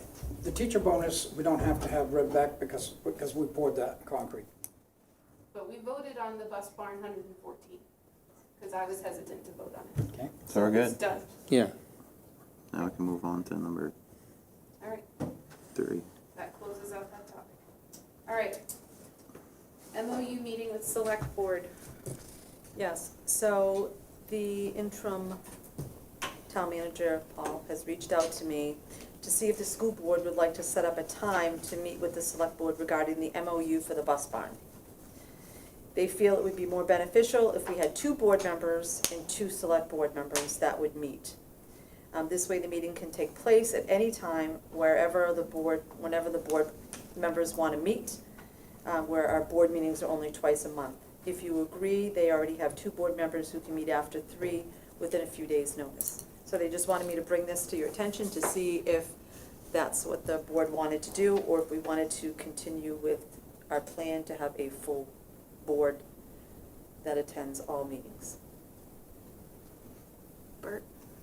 I object to the 2-on-2. It's the public's business, and when there's a quorum of the boards, the public has a record of how their representatives have worked as a community to get things done. Daryl? I thought we had it already set with the town as to what we were going to do. Oh, no. We produced 12 items. The discussion has gone further now. They want to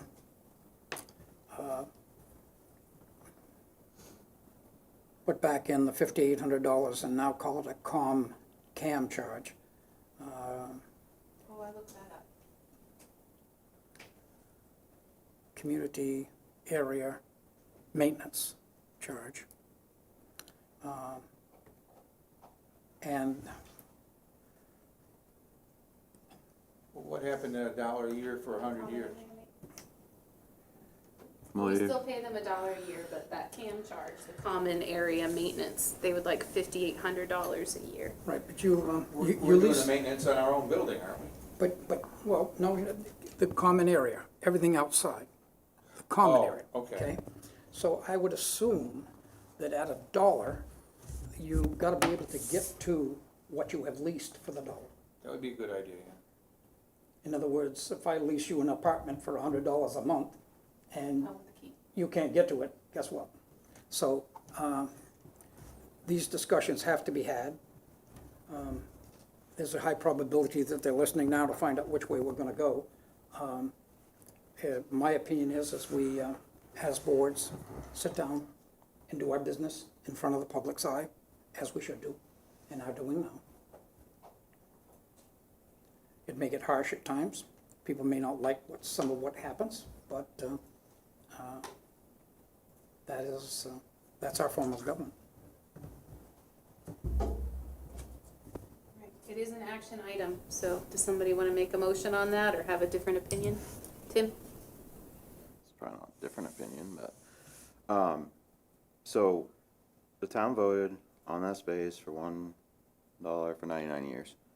So, anything that we agreed upon different than that, as a board member, would be going against what the town voted, and we represent the town, and it is our job as board members to be the voice of the people in the town.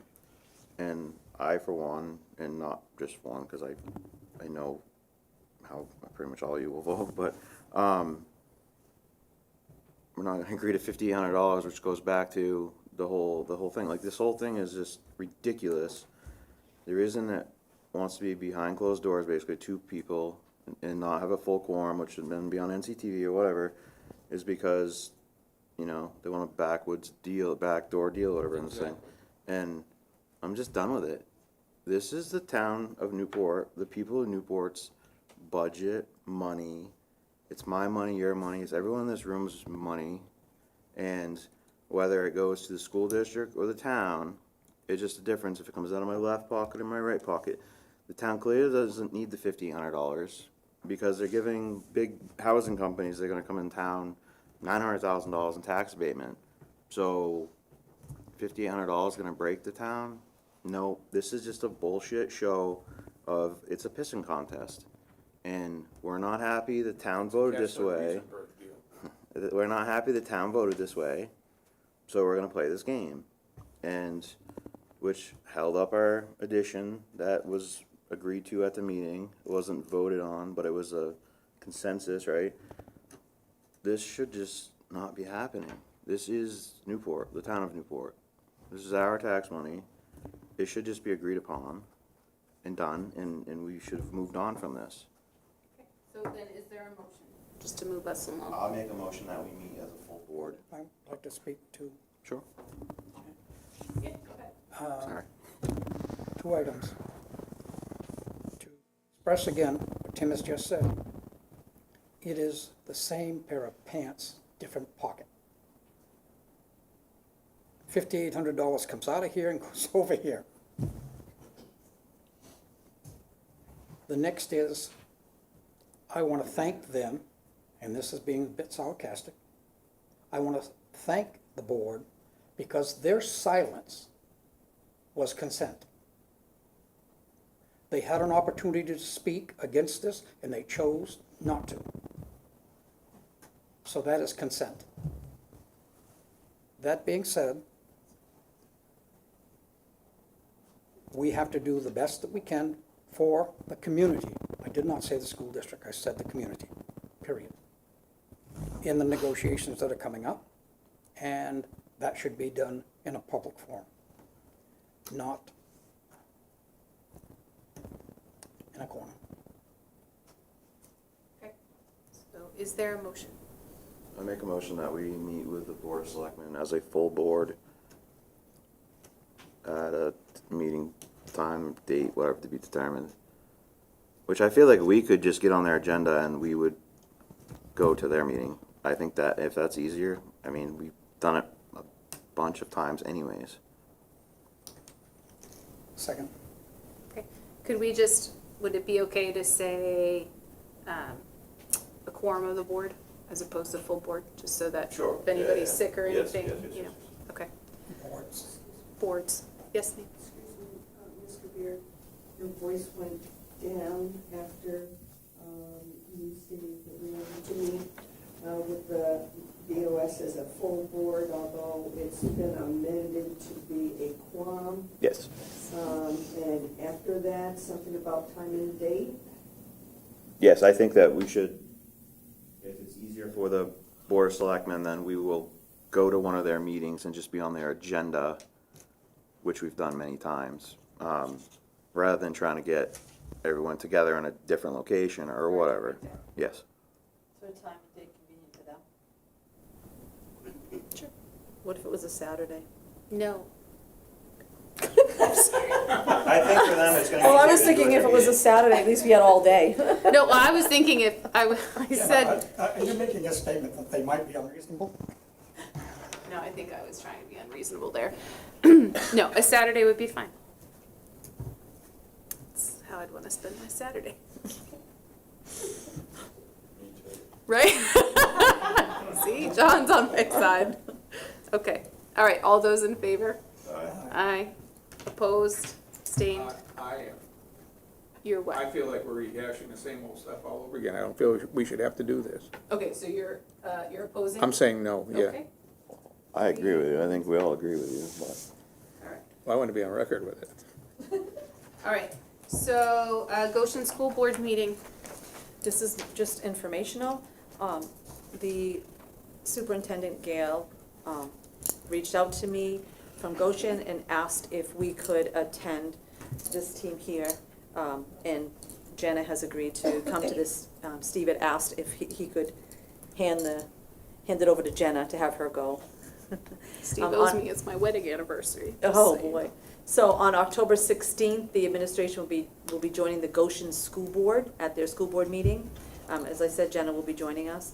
The meeting is just has to do with kind of like what we did with Croydon, kind of go over data, what we're doing, what the school's doing, how their kids are doing, and any new projects or things that we have, our curriculum. So our whole team will be there to discuss that with them.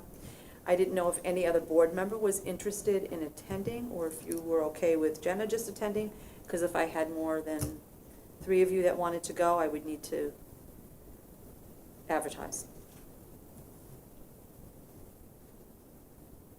I'm okay if you say no. It's okay. All right. You want to come? You want to go? One question about the Goshen stuff, though. Do they know that you intend to switch from Yes, they do. Anchor to Because application? that's exactly what is done for Sunapee. So they're used to that type of thing, so yes. Good, So nice. I've already been working with them. I meet with Gail every month. Okay. All right, so that brings that to a close. Okay, so update on Richards Playground. Let's start with preschool. Okay, so what had occurred is there was equipment that had come in that was placed on the playground area of the preschool. So from my understanding, and you may correct me if I'm wrong, because I know you've been having meetings with, so it was my understanding what had happened is the playground equipment had come in, they had somebody that was gonna come in and install it, so they had to put it together. So he put the stuff together, and then the person never showed up to do it. And so instead of moving the equipment off so the preschool could use the playground, it was still on there, they left it on there. And so I reached out and asked to have the playground equipment removed from that area, so that way at least our preschool kids could use their playground area, because they were just using the outside. They were not like using an area that I felt was safe for them to be in. And I'm sure many other people felt the same. So they are in their location, and we are working on a way to install the playground equipment. And I know that Rob may have some more information with how that's gonna go, because I know that we had a company that was supposed to come out, then the company didn't come out, and there was just one thing after another. And I know that the PTO reached out and said, when is this, we're gonna do this? I know they had said that they would be interested in assisting and offering some support. And so we asked Rodney to reach out to, I believe it was you that wanted Rodney, I had Rodney reach out to you. And then I had a couple of board members, PTO members contact me, and so what I said is, we're gonna go through the PTO president, because we just had so much going on. And so what I did is I called Rob Clark and said, could you please set up a meeting between your PTO and our facilities team, and Rob went. So that way we can figure out exactly what's going on with the playground, when we can get this done, and get this stuff installed. And I think it was the swings and a slide that needs to be installed. And I know they met yesterday, and I can let Rob speak a little bit more to that, because he was there. Yes, so I met with 2 members of the PTO, facilities director Rodney, Rob Clark, the principal, and myself. And I think there was a lot of talk about what had happened and what was going to happen and what should have happened. But I think we finally needed to just have the sit-down meeting so everybody was on the same page. Facilities thought it was just heard that the PTO wanted to volunteer, which sounded great. And let's pick a day, and it's fine. But it's actually a little bit more involved in that. So I think the PTO president said they'd like to bring it to their membership and have something in writing as a proposal to, something substantive to organize the way that this is going to happen. So I wrote a proposal today. I think there's the meeting on the 16th with the PTO to decide how to proceed. And I'm hoping that we can set up a time in the very near future, before it gets too much colder, because we want to pour concrete as part of this project, to get organized and make it happen and pick a day and have the volunteers, be approved to come in and help us if they'd like. And that's, I think that's where we are with it right now. Yeah, I think there was some confusion in the beginning. So I had thought that the PTO, they were reaching out because they were saying, we'd like to help and volunteer. But then, like today, it got back to me that somebody thought, and I don't know if it was the PTO, or somebody thought that I was putting it on them to do. And that was not by any means my intention. I knew that they had reached out and they said, you know, we've got plenty of people that are willing and wanting to help out. And so that's why I said to Rodney, oh, we've got some volunteers. He wanted to do some checking on finding out what is the liability for doing this, what forms need to be signed, and those types of things. And so I know that he had done all that, and him and Rob had checked into it to make sure, and then they had the meeting. And I know that's, the next step was Rob did the letter today that he wanted to present to the PTO to support and help. But we will have people there as well, so it's not just the PTO is gonna go there and the school's gonna be like, okay, you guys can do it. Our facilities team will be there, we have our equipment that's gonna go there, we're gonna be there to support, so. When is the next meeting? The 16th. At 4:30. Okay, I'm busy, you gotta go to Goshen. I know. So what does assuming this all goes over with the PTO, you're right, we do, if we need concrete poured, we need to get on that quickly because otherwise it's gonna be a moot point. So is there a goal set for? 21st. I think we were looking at the 21st. Okay. That's what I was told today. Of getting a pour? Yes. I think from my understanding, it may even be just a one and done, one day done, Okay, so. okay. no babysitter. Nice, awesome. So what will the preschool have when this is accomplished? Because I know when the preschool was here, we had some very nice donations of plastic playthings and some of them got transferred over. Yes. What do they have now? So, and I believe somebody mentioned, I might be wrong because it was before my time, but this equipment that we're talking about was originally slated for this. It was Yes, visually- for this yeah. playground. Okay, so that's why that one's over there. Currently, they have those plastic play pieces that are in the playground.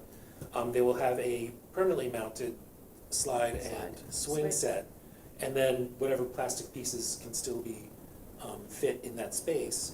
There are some regulations with like a 6 feet, radius around any piece of equipment, but they definitely have playground equipment now, and they will keep most of it in addition to what we're going to install.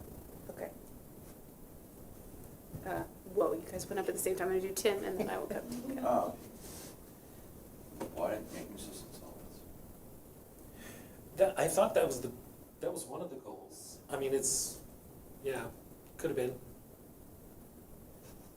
In fact, It just seems like that's something they would do. Well, I think there was a little bit of miscommunication along the way, that when we started, Rodney was planning a day, actually.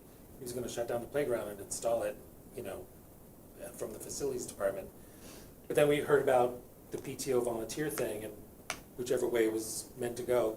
I think we didn't wanna miss an opportunity for community engagement. So. I'd rather have preschoolers have their equipment. Okay. So, yes, go ahead. Because my question is Tim's question, not as a PTO member, but as a parent who pays money to send my 4-year-old to the preschool, and as a taxpayer who's been looking at this pile of equipment by the side of the road that somebody paid for that hasn't been installed. I think you're completely right, Jenna, about our community. I absolutely know that if we ask them, they will rally, and we can get people, because I think Rodney was saying one of the most difficult parts of it is going to be lugging the equipment back out of the ditch, back onto the playground. So we're going to need bodies. But my question is, yes, we can definitely rally volunteers, but why do we have to? Why hasn't the district installed the playground? People may not have known if their 4-year-olds didn't come home and tell them that the kids were not even able to access that area for over a month. So which means their teachers were having to do double time because they were out in an area that wasn't fenced and they didn't have all the enriching toys that they had had access to last year. I also wanted to answer one of the questions about what they will have access to, because this is the reporting of my 4-year-old, but a bunch of that plastic stuff that was donated, they're no longer allowed to use because some of it's broken and some of it they fight over. I don't really know what that means, but so that's not even in there right now, and they only have a very few things that they are actually able to play with. And because of the maybe spacing regulations, although it doesn't sound like anybody's actually gone out there with a tape measure, some of the other stuff that was donated that would have to be permanently installed can't be installed because there isn't room for it. So there's a cave and a drum set that will go nowhere, or who knows.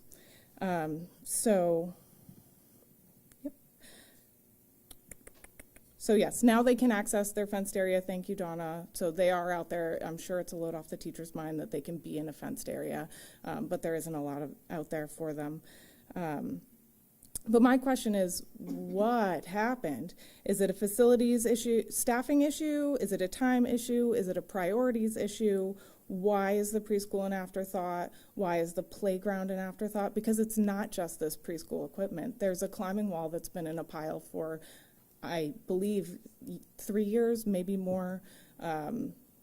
There's a lot. The Gaga pit, the buddy bench was destroyed and was never replaced.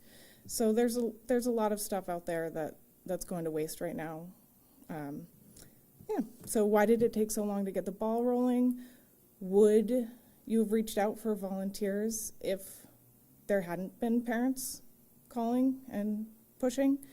That's all. Thank you. I'm going to be 100% transparent.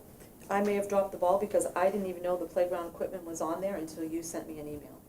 And so I didn't even know that was on there.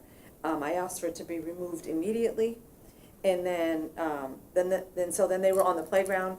Then I think Bryn reached out to me and she said, "Hey, the playground's being shut down again." And I said, "What do you mean the playground's being shut down again?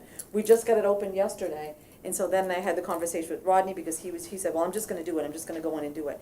And I said, "Well, you need to make sure it's safe." And so then he opened it, he said, "Okay, then I'll just let them have the playground back."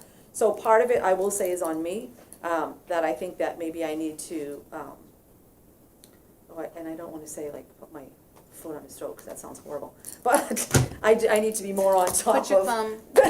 Put your thumb. I think that, yeah. Put my thumb down on it. I apologize, Rodney, if you're listening, but put my thumb down on it a little bit more, and just to make sure that what's going on is what's happening, and we're gonna start moving on this. It should not be up to people in the community to have to do all of this work. It shouldn't be. We should be the ones that, it should be up in there and ready to roll.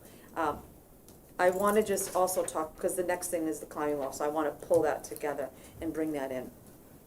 The climbing wall, the climbing wall is not up because I'm not allowing the climbing wall to go up, and the reason why I'm not allowing the climbing wall to go up is because it's very unsafe to put a climbing wall on our building that is very old and not have it monitored by adults during the night, during the weekend. And there's not the appropriate stuff that would go underneath it for if a child was to fall.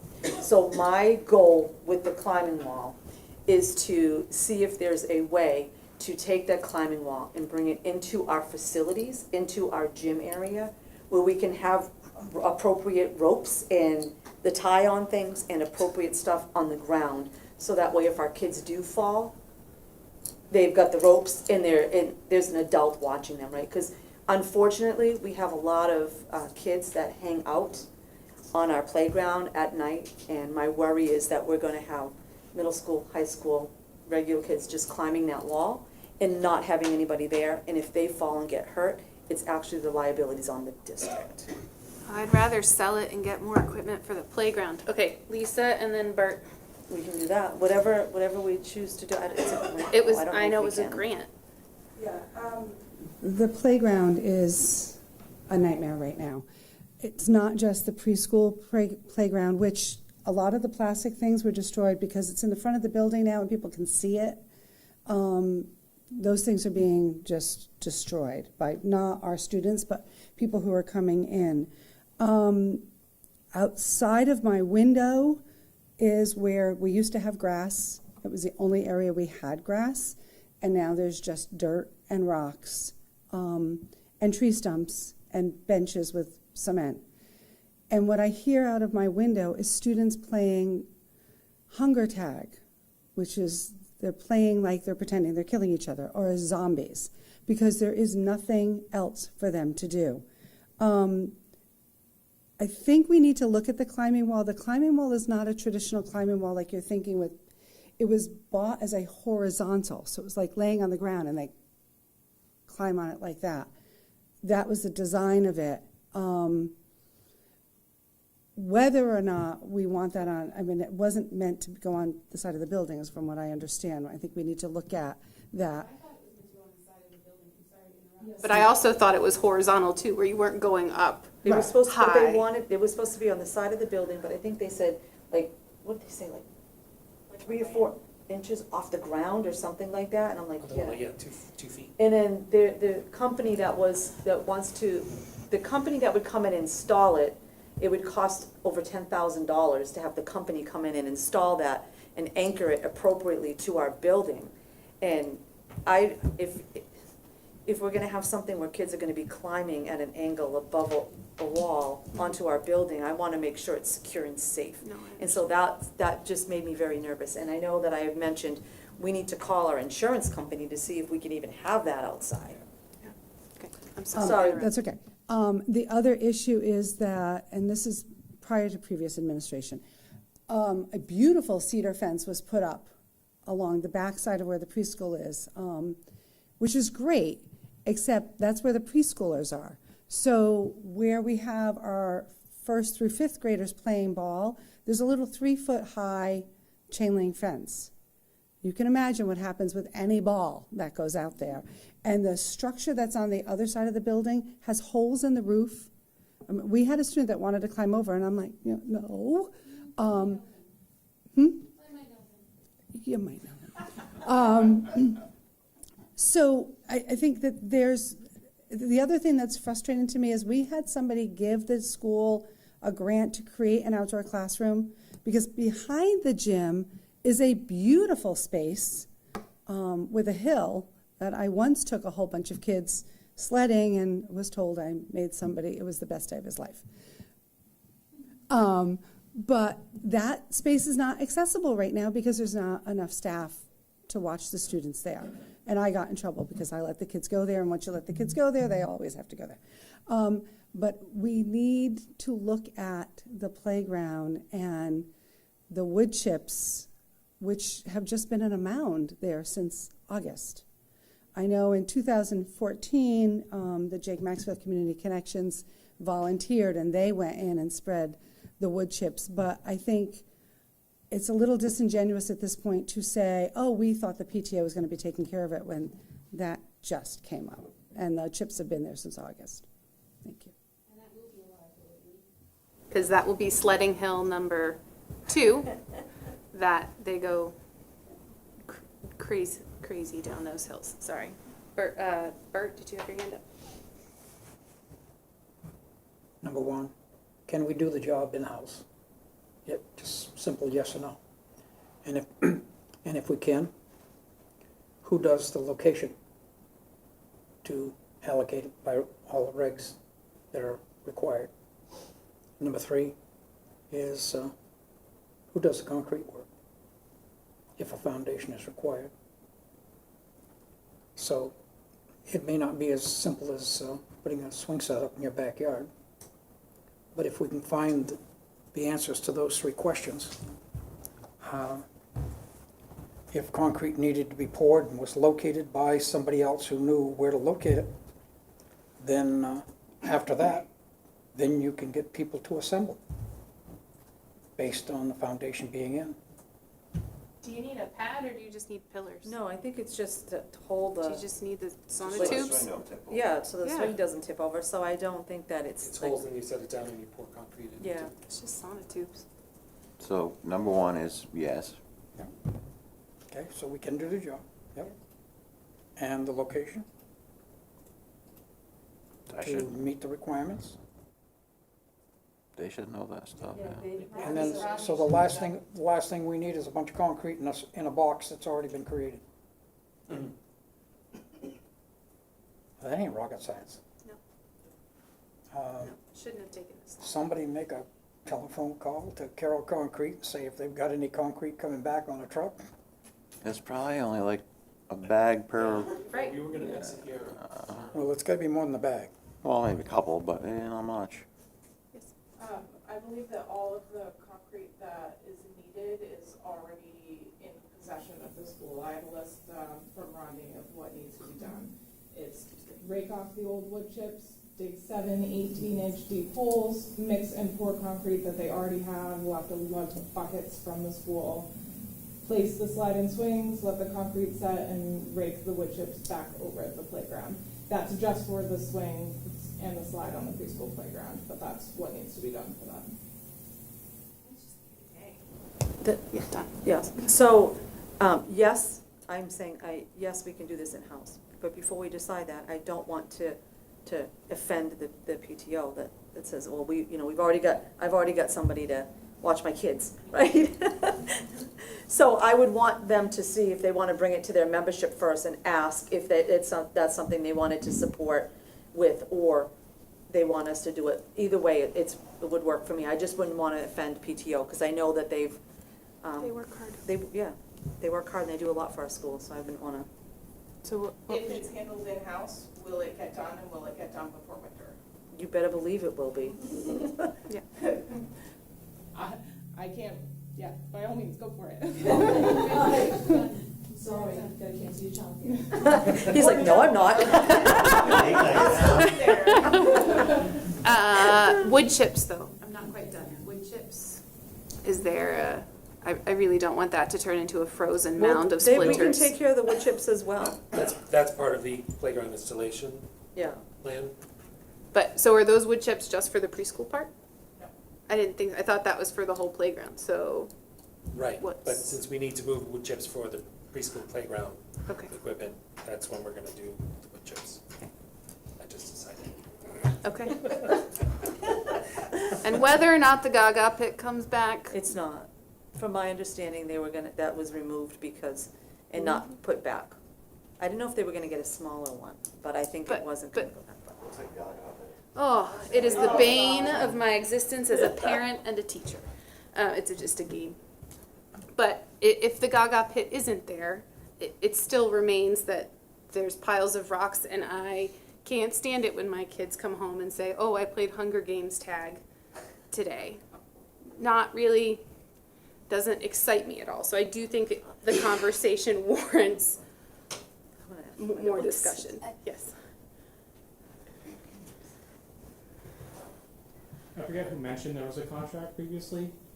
Has that money already been paid to whoever was supposed to install the equipment? We got the climbing wall was from a grant 3 years ago, before any of them were on the board. It was 3 years ago, and it was never installed because we needed to pay money Okay. to get it done. So it's not like we've paid the 10 grand and they haven't come What out. about the rest of the equipment? No, because there would have been an invoice after the job was complete. Okay, Right. great, thanks.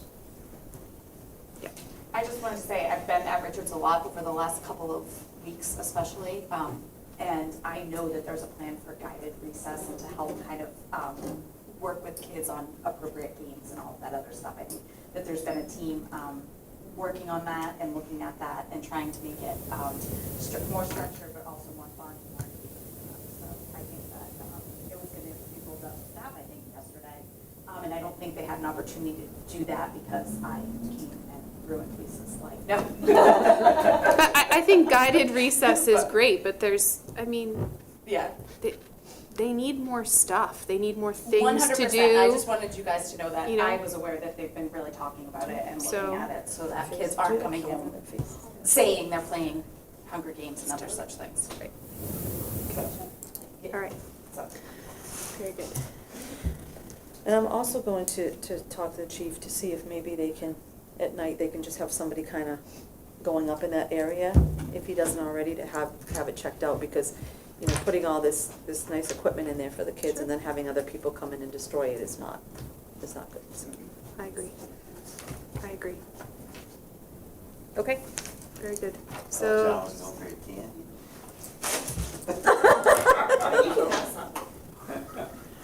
all right, new non-public forum.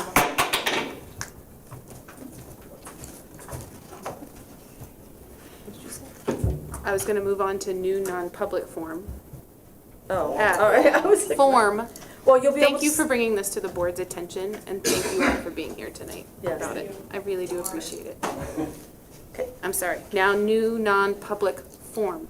So I just wanted to let you know that I have a new form that I wanted to start using at our board, our non-public meetings. So what had happened is I attended a meeting, and that had to do with the new laws that are coming out for non-public meetings and what you need to have on your forms and when you have to post. So non-public meetings have to be posted within 72 hours after the meeting. And so I have generated a new form that I will use this evening. And then at the end, what we'll do is we'll look at the meetings when we can approve it right then and there. So you don't have to really approve it at your other meetings. It can just be added on to the meetings at the end. So. So we go to non-public, we have the new form, we can approve them to be added to the public minutes, like as an addendum?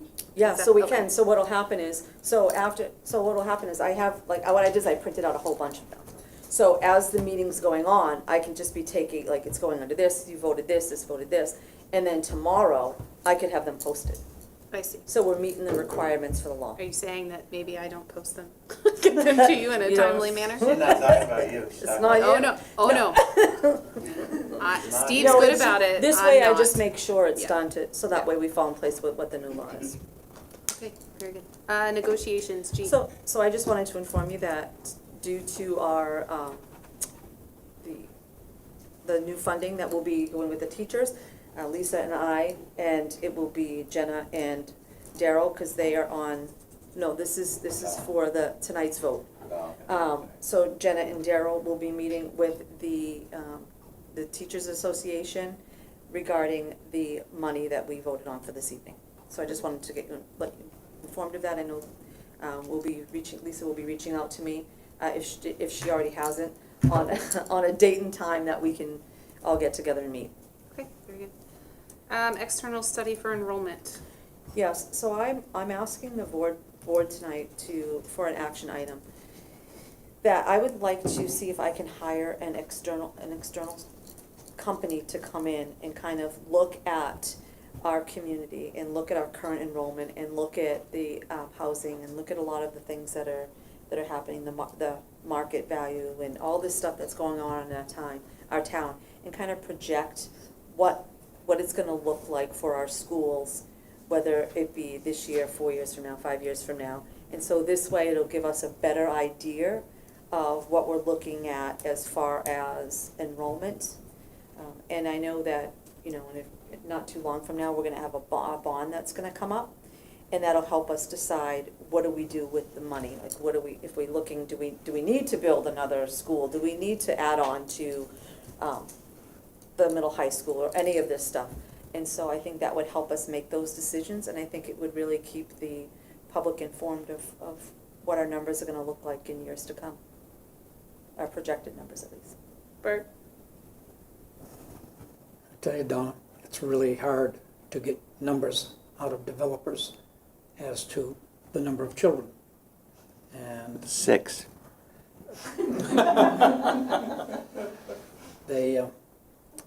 so you're going to spend money for them to get information that is, I'm going to use the word not true. Because there are statistics that say so many per bedroom, and what's coming forward to the town doesn't agree. So whoever does this study, if he's educated in that part of his profession, then he should discard where the disinformation comes from. So how will we know that? Right now, if everything that we can see coming goes to fruition, we're looking at 280 apartments being added to this community. So 12 kids. I'm gonna get 5 kids. Yeah.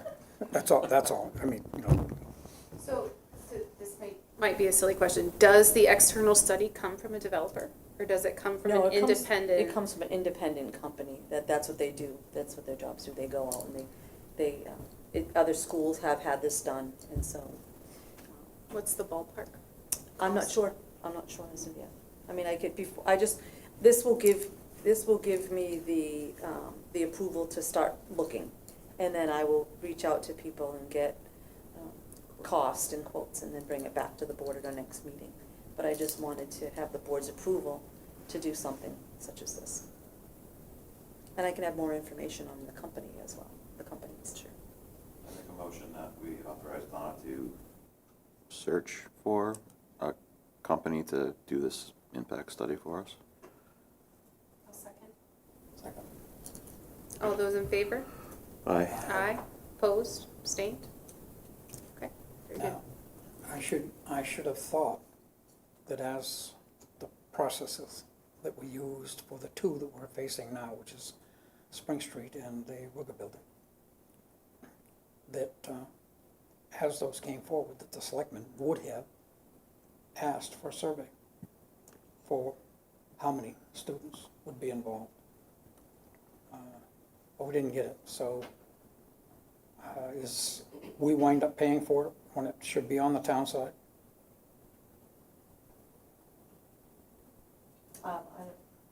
I think if it's gonna be based on our needs, then it would be our responsibility. I think is a good, The needs would be our responsibility. But if 284 apartments go up and we've got 100 kids that come out of that, now that's our responsibility? Yes, I understand. But when do we get those numbers? When the people move in? The study would do it beforehand. The study would be then accepted by the zoning board as part of the criteria for the developer. That, okay, this is a number that you can't exceed. I don't think there would be anything wrong with sharing the results of the external study, and No, I guess the whole point. that board will choose to do or act or not.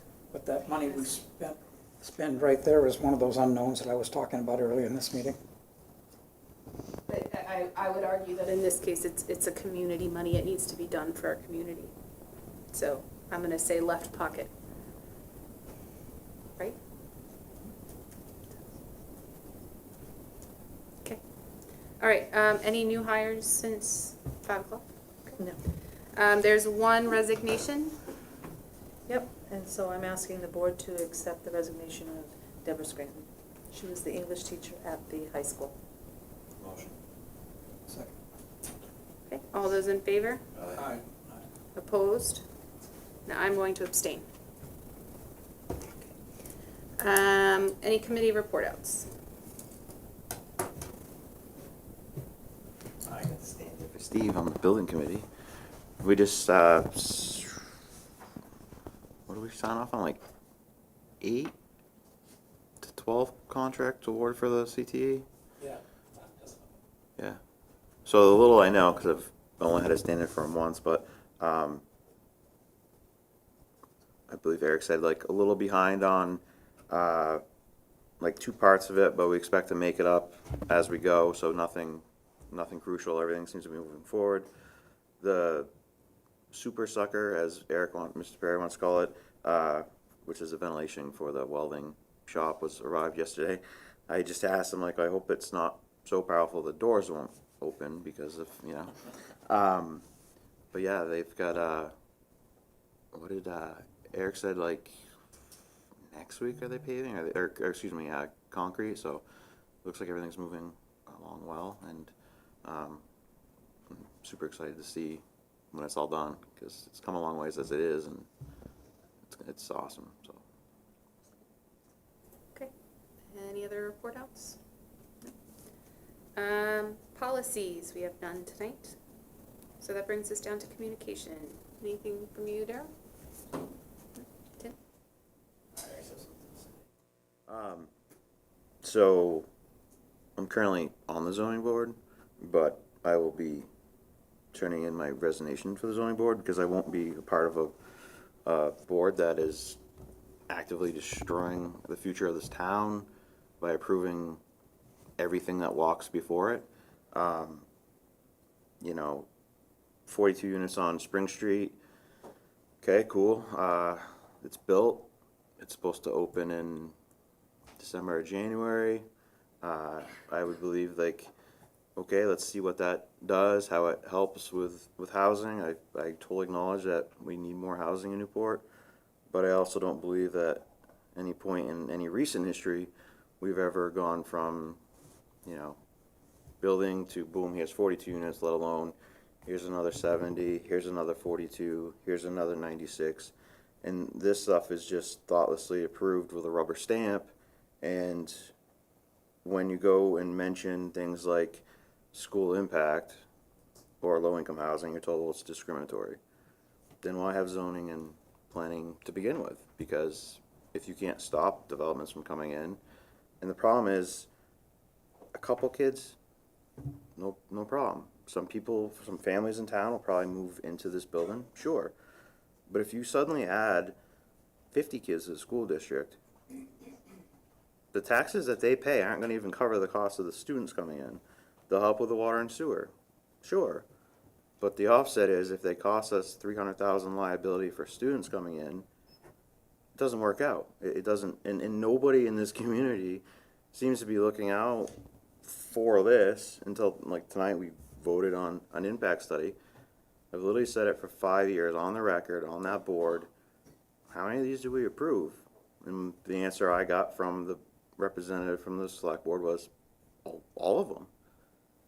All of them? Like, this town can't handle 280 units, or we can't. They just 2 meetings ago approved 42 duplexes up across from the airport. Yeah, you just can't keep adding liability to the school. And yes, the town will get a little more money there. It doesn't. It's not going to work out. So someone Probably don't have the infrastructure to support it anyway. Right. You know, somebody needs to, like, maybe start looking out for the best interest in the community. And I believe on this board, that's my job, you know, for the school part of things. On zoning, I've always thought that, you know, I'm like the most, like, property rights to me, like, no one should tell you what you can do with your property. You pay taxes on that. But when public impact becomes a part of it, if I'm like, hey, I'm going to put some nuclear waste on my property because I'm going to make a lot of money, no, you're not, because that's going to affect my community as a whole, like housing projects. If I want to put my fence up and they're telling me it's an inch too high or something, yeah, I don't believe that's their place at all. But 70 kids, 40, or whatever you do, I asked Bert, we looked into it, and there's 280 units that have been approved. Will they all get built? Maybe not, but even if half gets built, this community's never grown like that in a short period of time, ever. Or probably you'd have to go way, way, way back before any of us were alive. So, I mean, this is just kind of like my call out on this board to the community to, like, maybe start asking your selectmen, asking the planning board members, zoning board members. They came before planning on Tuesday, and they just got the rubber stamp like they always do, and very few questions were asked by the board. Dr. Shishel asked a few questions. You get ridiculous answers like, oh, we built one in Salem, New Hampshire that was 150 units, and we got 6 children. 6 children, huh?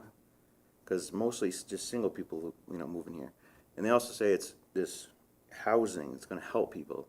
I was told we had 36 families, or I think families, living in Newport, living in campers because they're homeless. Well, none of those people will be able to move into these places because they don't make enough money or they don't have enough bedrooms if they had kids. So that's not going to help there. We had a teacher in our district apply to Spring Street, denied because she makes too much money. And nobody ever in the history of this town has ever said a teacher in Newport makes too much money. So you just hear a bunch of lies from one end because a developer wants to make money, and no one wants to, like, seems to stand and be like, wait a minute, what damage are you going to do to my community? And they act like they're doing us a favor, but putting all this housing in there. And we're not doing us a favor. You're getting rich off of us, you're walking away after at the end of it, and we're left with everything that's left over. And it's not okay, so, I'd ask the community to come out and start standing up, and this is our town. I'm an elected official here. If the community wants us to do something overwhelmingly, then that's what we would do, because that's what we're supposed to do. But it doesn't seem to be happening everywhere. No one seems to be looking out for, you know, what's the future of Newport gonna look like? So, that's my 2 cents. Bert. Now, piggyback, but I will tell you, if you resign from the zoning board, like I did, you leave it behind to be done by people with a differing opinion. So that takes care of number one. Number two, this is workforce housing. Teachers don't work. Apparently not. They're out of it for both of the projects that are up right now because they have income limits. 40,000. So in reality, this is not housing, it's low-income housing, under another name. If it walks like a duck and talks like a duck, it's probably a duck. And then, not only that, but then $900,000 of tax abatements was given to the Ruger building. So, if in fact we continue on the path we are right now, I think Alaska looks really attractive with global warming and all of the scenery that they have.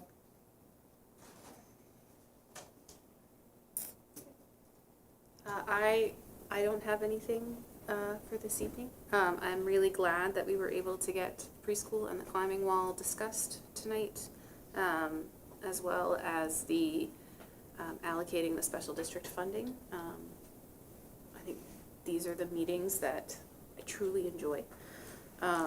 So I'm glad that those were accomplished, but I don't have anything specific tonight, so send to the table. Yeah, so I just wanted to bring to everybody's attention that we started this, I don't know if I want to call it an initiative, but it's a new thing that we're doing for October. We're calling it Neighbors Helping Neighbors. So what I've done is I've sent something out to the community and to staff and to families asking for donations of kids' costumes, kids, adult, in high school, middle school, elementary school costumes. But in the same email or the survey thing, I asked who needs costumes. And so I actually got some really good responses from families that need costumes as well as some families that donated costumes. And so we are going to be able to support some of the families in our community by providing them with costumes. If there's anybody out there that still has costumes or anybody that would like to purchase costumes, please let me know because we would be happy to take the donations and provide them to families. My goal is that as we get closer to Halloween, to start bugging our local, like Walmart, the stores that have costumes, to see if they would be willing to donate some of the costumes that they didn't get rid of, and so that way we can start to have some already for next year as well. And then I just wanted to add on to the CTE piece that tomorrow, it looks like tomorrow, our cosmetology furniture is going to be delivered. So they will be able to be back in their space very soon. So that's pretty exciting. So it's really coming together nicely. Just a couple of minor things. So since we have the additional adequacy, I had to redo our voted appropriations. So I'm going to ask board members to sign a new MS-22. Consider it just a reset from what you do in the spring after your district meeting and you approve the appropriations and then you have to submit this. We just have to do it again because we did the additional adequacy. So that's about it. So, student services, I think, everyone is continuing to work incredibly hard, and I think, Lisa can attest to that, and other folks in the audience. So, one of the things that I was able to do last week is go to a law conference that was super helpful, and I was able to, gather new information, which I was already aware of, but just kind of hone in on more specifics. And Lisa shared some of that I, came to Richards to share, and I think that it's just really helpful to be aware of like what's happening and how it's happening, and then be able to look at, the effects and what that looks like in our buildings and how we can best support kids. So there's that. And then indicator 13 is an indicator through the DOE that looks at transition for kids. So October is the month that by October 30th, all of our information needs to be uploaded for selected kids. So that's something else that the high school special education department is working pretty hard to make sure that that's all set and hopefully ironed out when looking at transition. And then we also are entertaining the idea and moving forward, hopefully potentially on a needs assessment for our special education programs across the district. And what that is really, the hope is that we can really gather a group of stakeholders from each one of the buildings, a special educator, regular educator, administration, come together and look at, I know my position has not existed before me with any consistency from what I can gather. And so really just looking at like what we have for resources, what we have for needs, are we appropriating the right resources to the right needs? Where do we need to focus? What makes the most sense? And really give us the information to kind of plan moving forward. So that's something that we did have one meeting this week. It was really, it was actually some really awesome conversation, and we're going to look to continue to meet and bring information as it comes, not only here, but, to the different buildings, and continue to have the conversation in regards to that. I will say one of the things that we did in our meeting this week as we went through like strengths, based on the people that were here, the representatives, like strengths, weaknesses, and the strengths. Every single person had like this large category of like the people that work here and the people that give their time and energy and how hard they work. And it was just like the theme throughout. And I think that's just one thing that we continue to hear, and we can't really say enough, is that, our teachers and our staff are incredibly hardworking people who do what's best for kids each and every day. And it was just nice to see on a board. So this past Friday, we had our first official PD day, and it was really a great day. I was walking around to all different areas we were all at the high school. We kind of put on a mini conference for our staff. So we had an opening kind of keynote situation where we had Drummond and Woodsum come and talk about the laws around bullying and harassment. So everybody got the same message, the same understanding, and I think it was really helpful. The feedback I'm hearing is that, it cleared up a lot of things as to, what people could and couldn't do, or what they needed to do in certain situations. So that was really helpful. Throughout the rest of the day, we had 6 outside presenters and another probably half a dozen or more of people in-house that were presenting on different topics related to curriculum. Going through sign-in sheets, I had about 75 sign-in sheets, which meant there were 4 sessions, and so there were different activities. So it was a lot, but I think it was really great. One of the big highlights was responsive classroom. We brought that in for our middle school, which is really a framework around setting routines and expectations and teacher language. And that was really, I know, something that we were wanting for the middle school, and so they were all really excited about it and really energized to, and walking through that building, it just feels so good right now. So they're really excited about that. So that was Friday, and going through the feedback, the teachers were really excited about, and the staff was really excited about what they did that day. I also had the opportunity to go and talk about some laws about a week and a half ago. Dyslexia and civics were 2 of the big RSAs that we were talking about, and the new technical advisories that came out. So I've been working with teachers, and I'm going to be setting out a plan that is specifically what it looks like for Newport, just to make sure that we are in compliance, to make sure that we're doing exactly what we need to do, because they seem to be changing every couple months on what they're expecting us to do with these different RSAs. So I will be having those in the next couple weeks. I'd like to end by thanking the board very much for voting tonight to add some of that money for staff, for the teachers. They work very hard every day, all our staff do. And I cannot say enough that we have amazing teachers, and we are one of the lowest paying districts in the state of New Hampshire. And so we really need to make some change with that.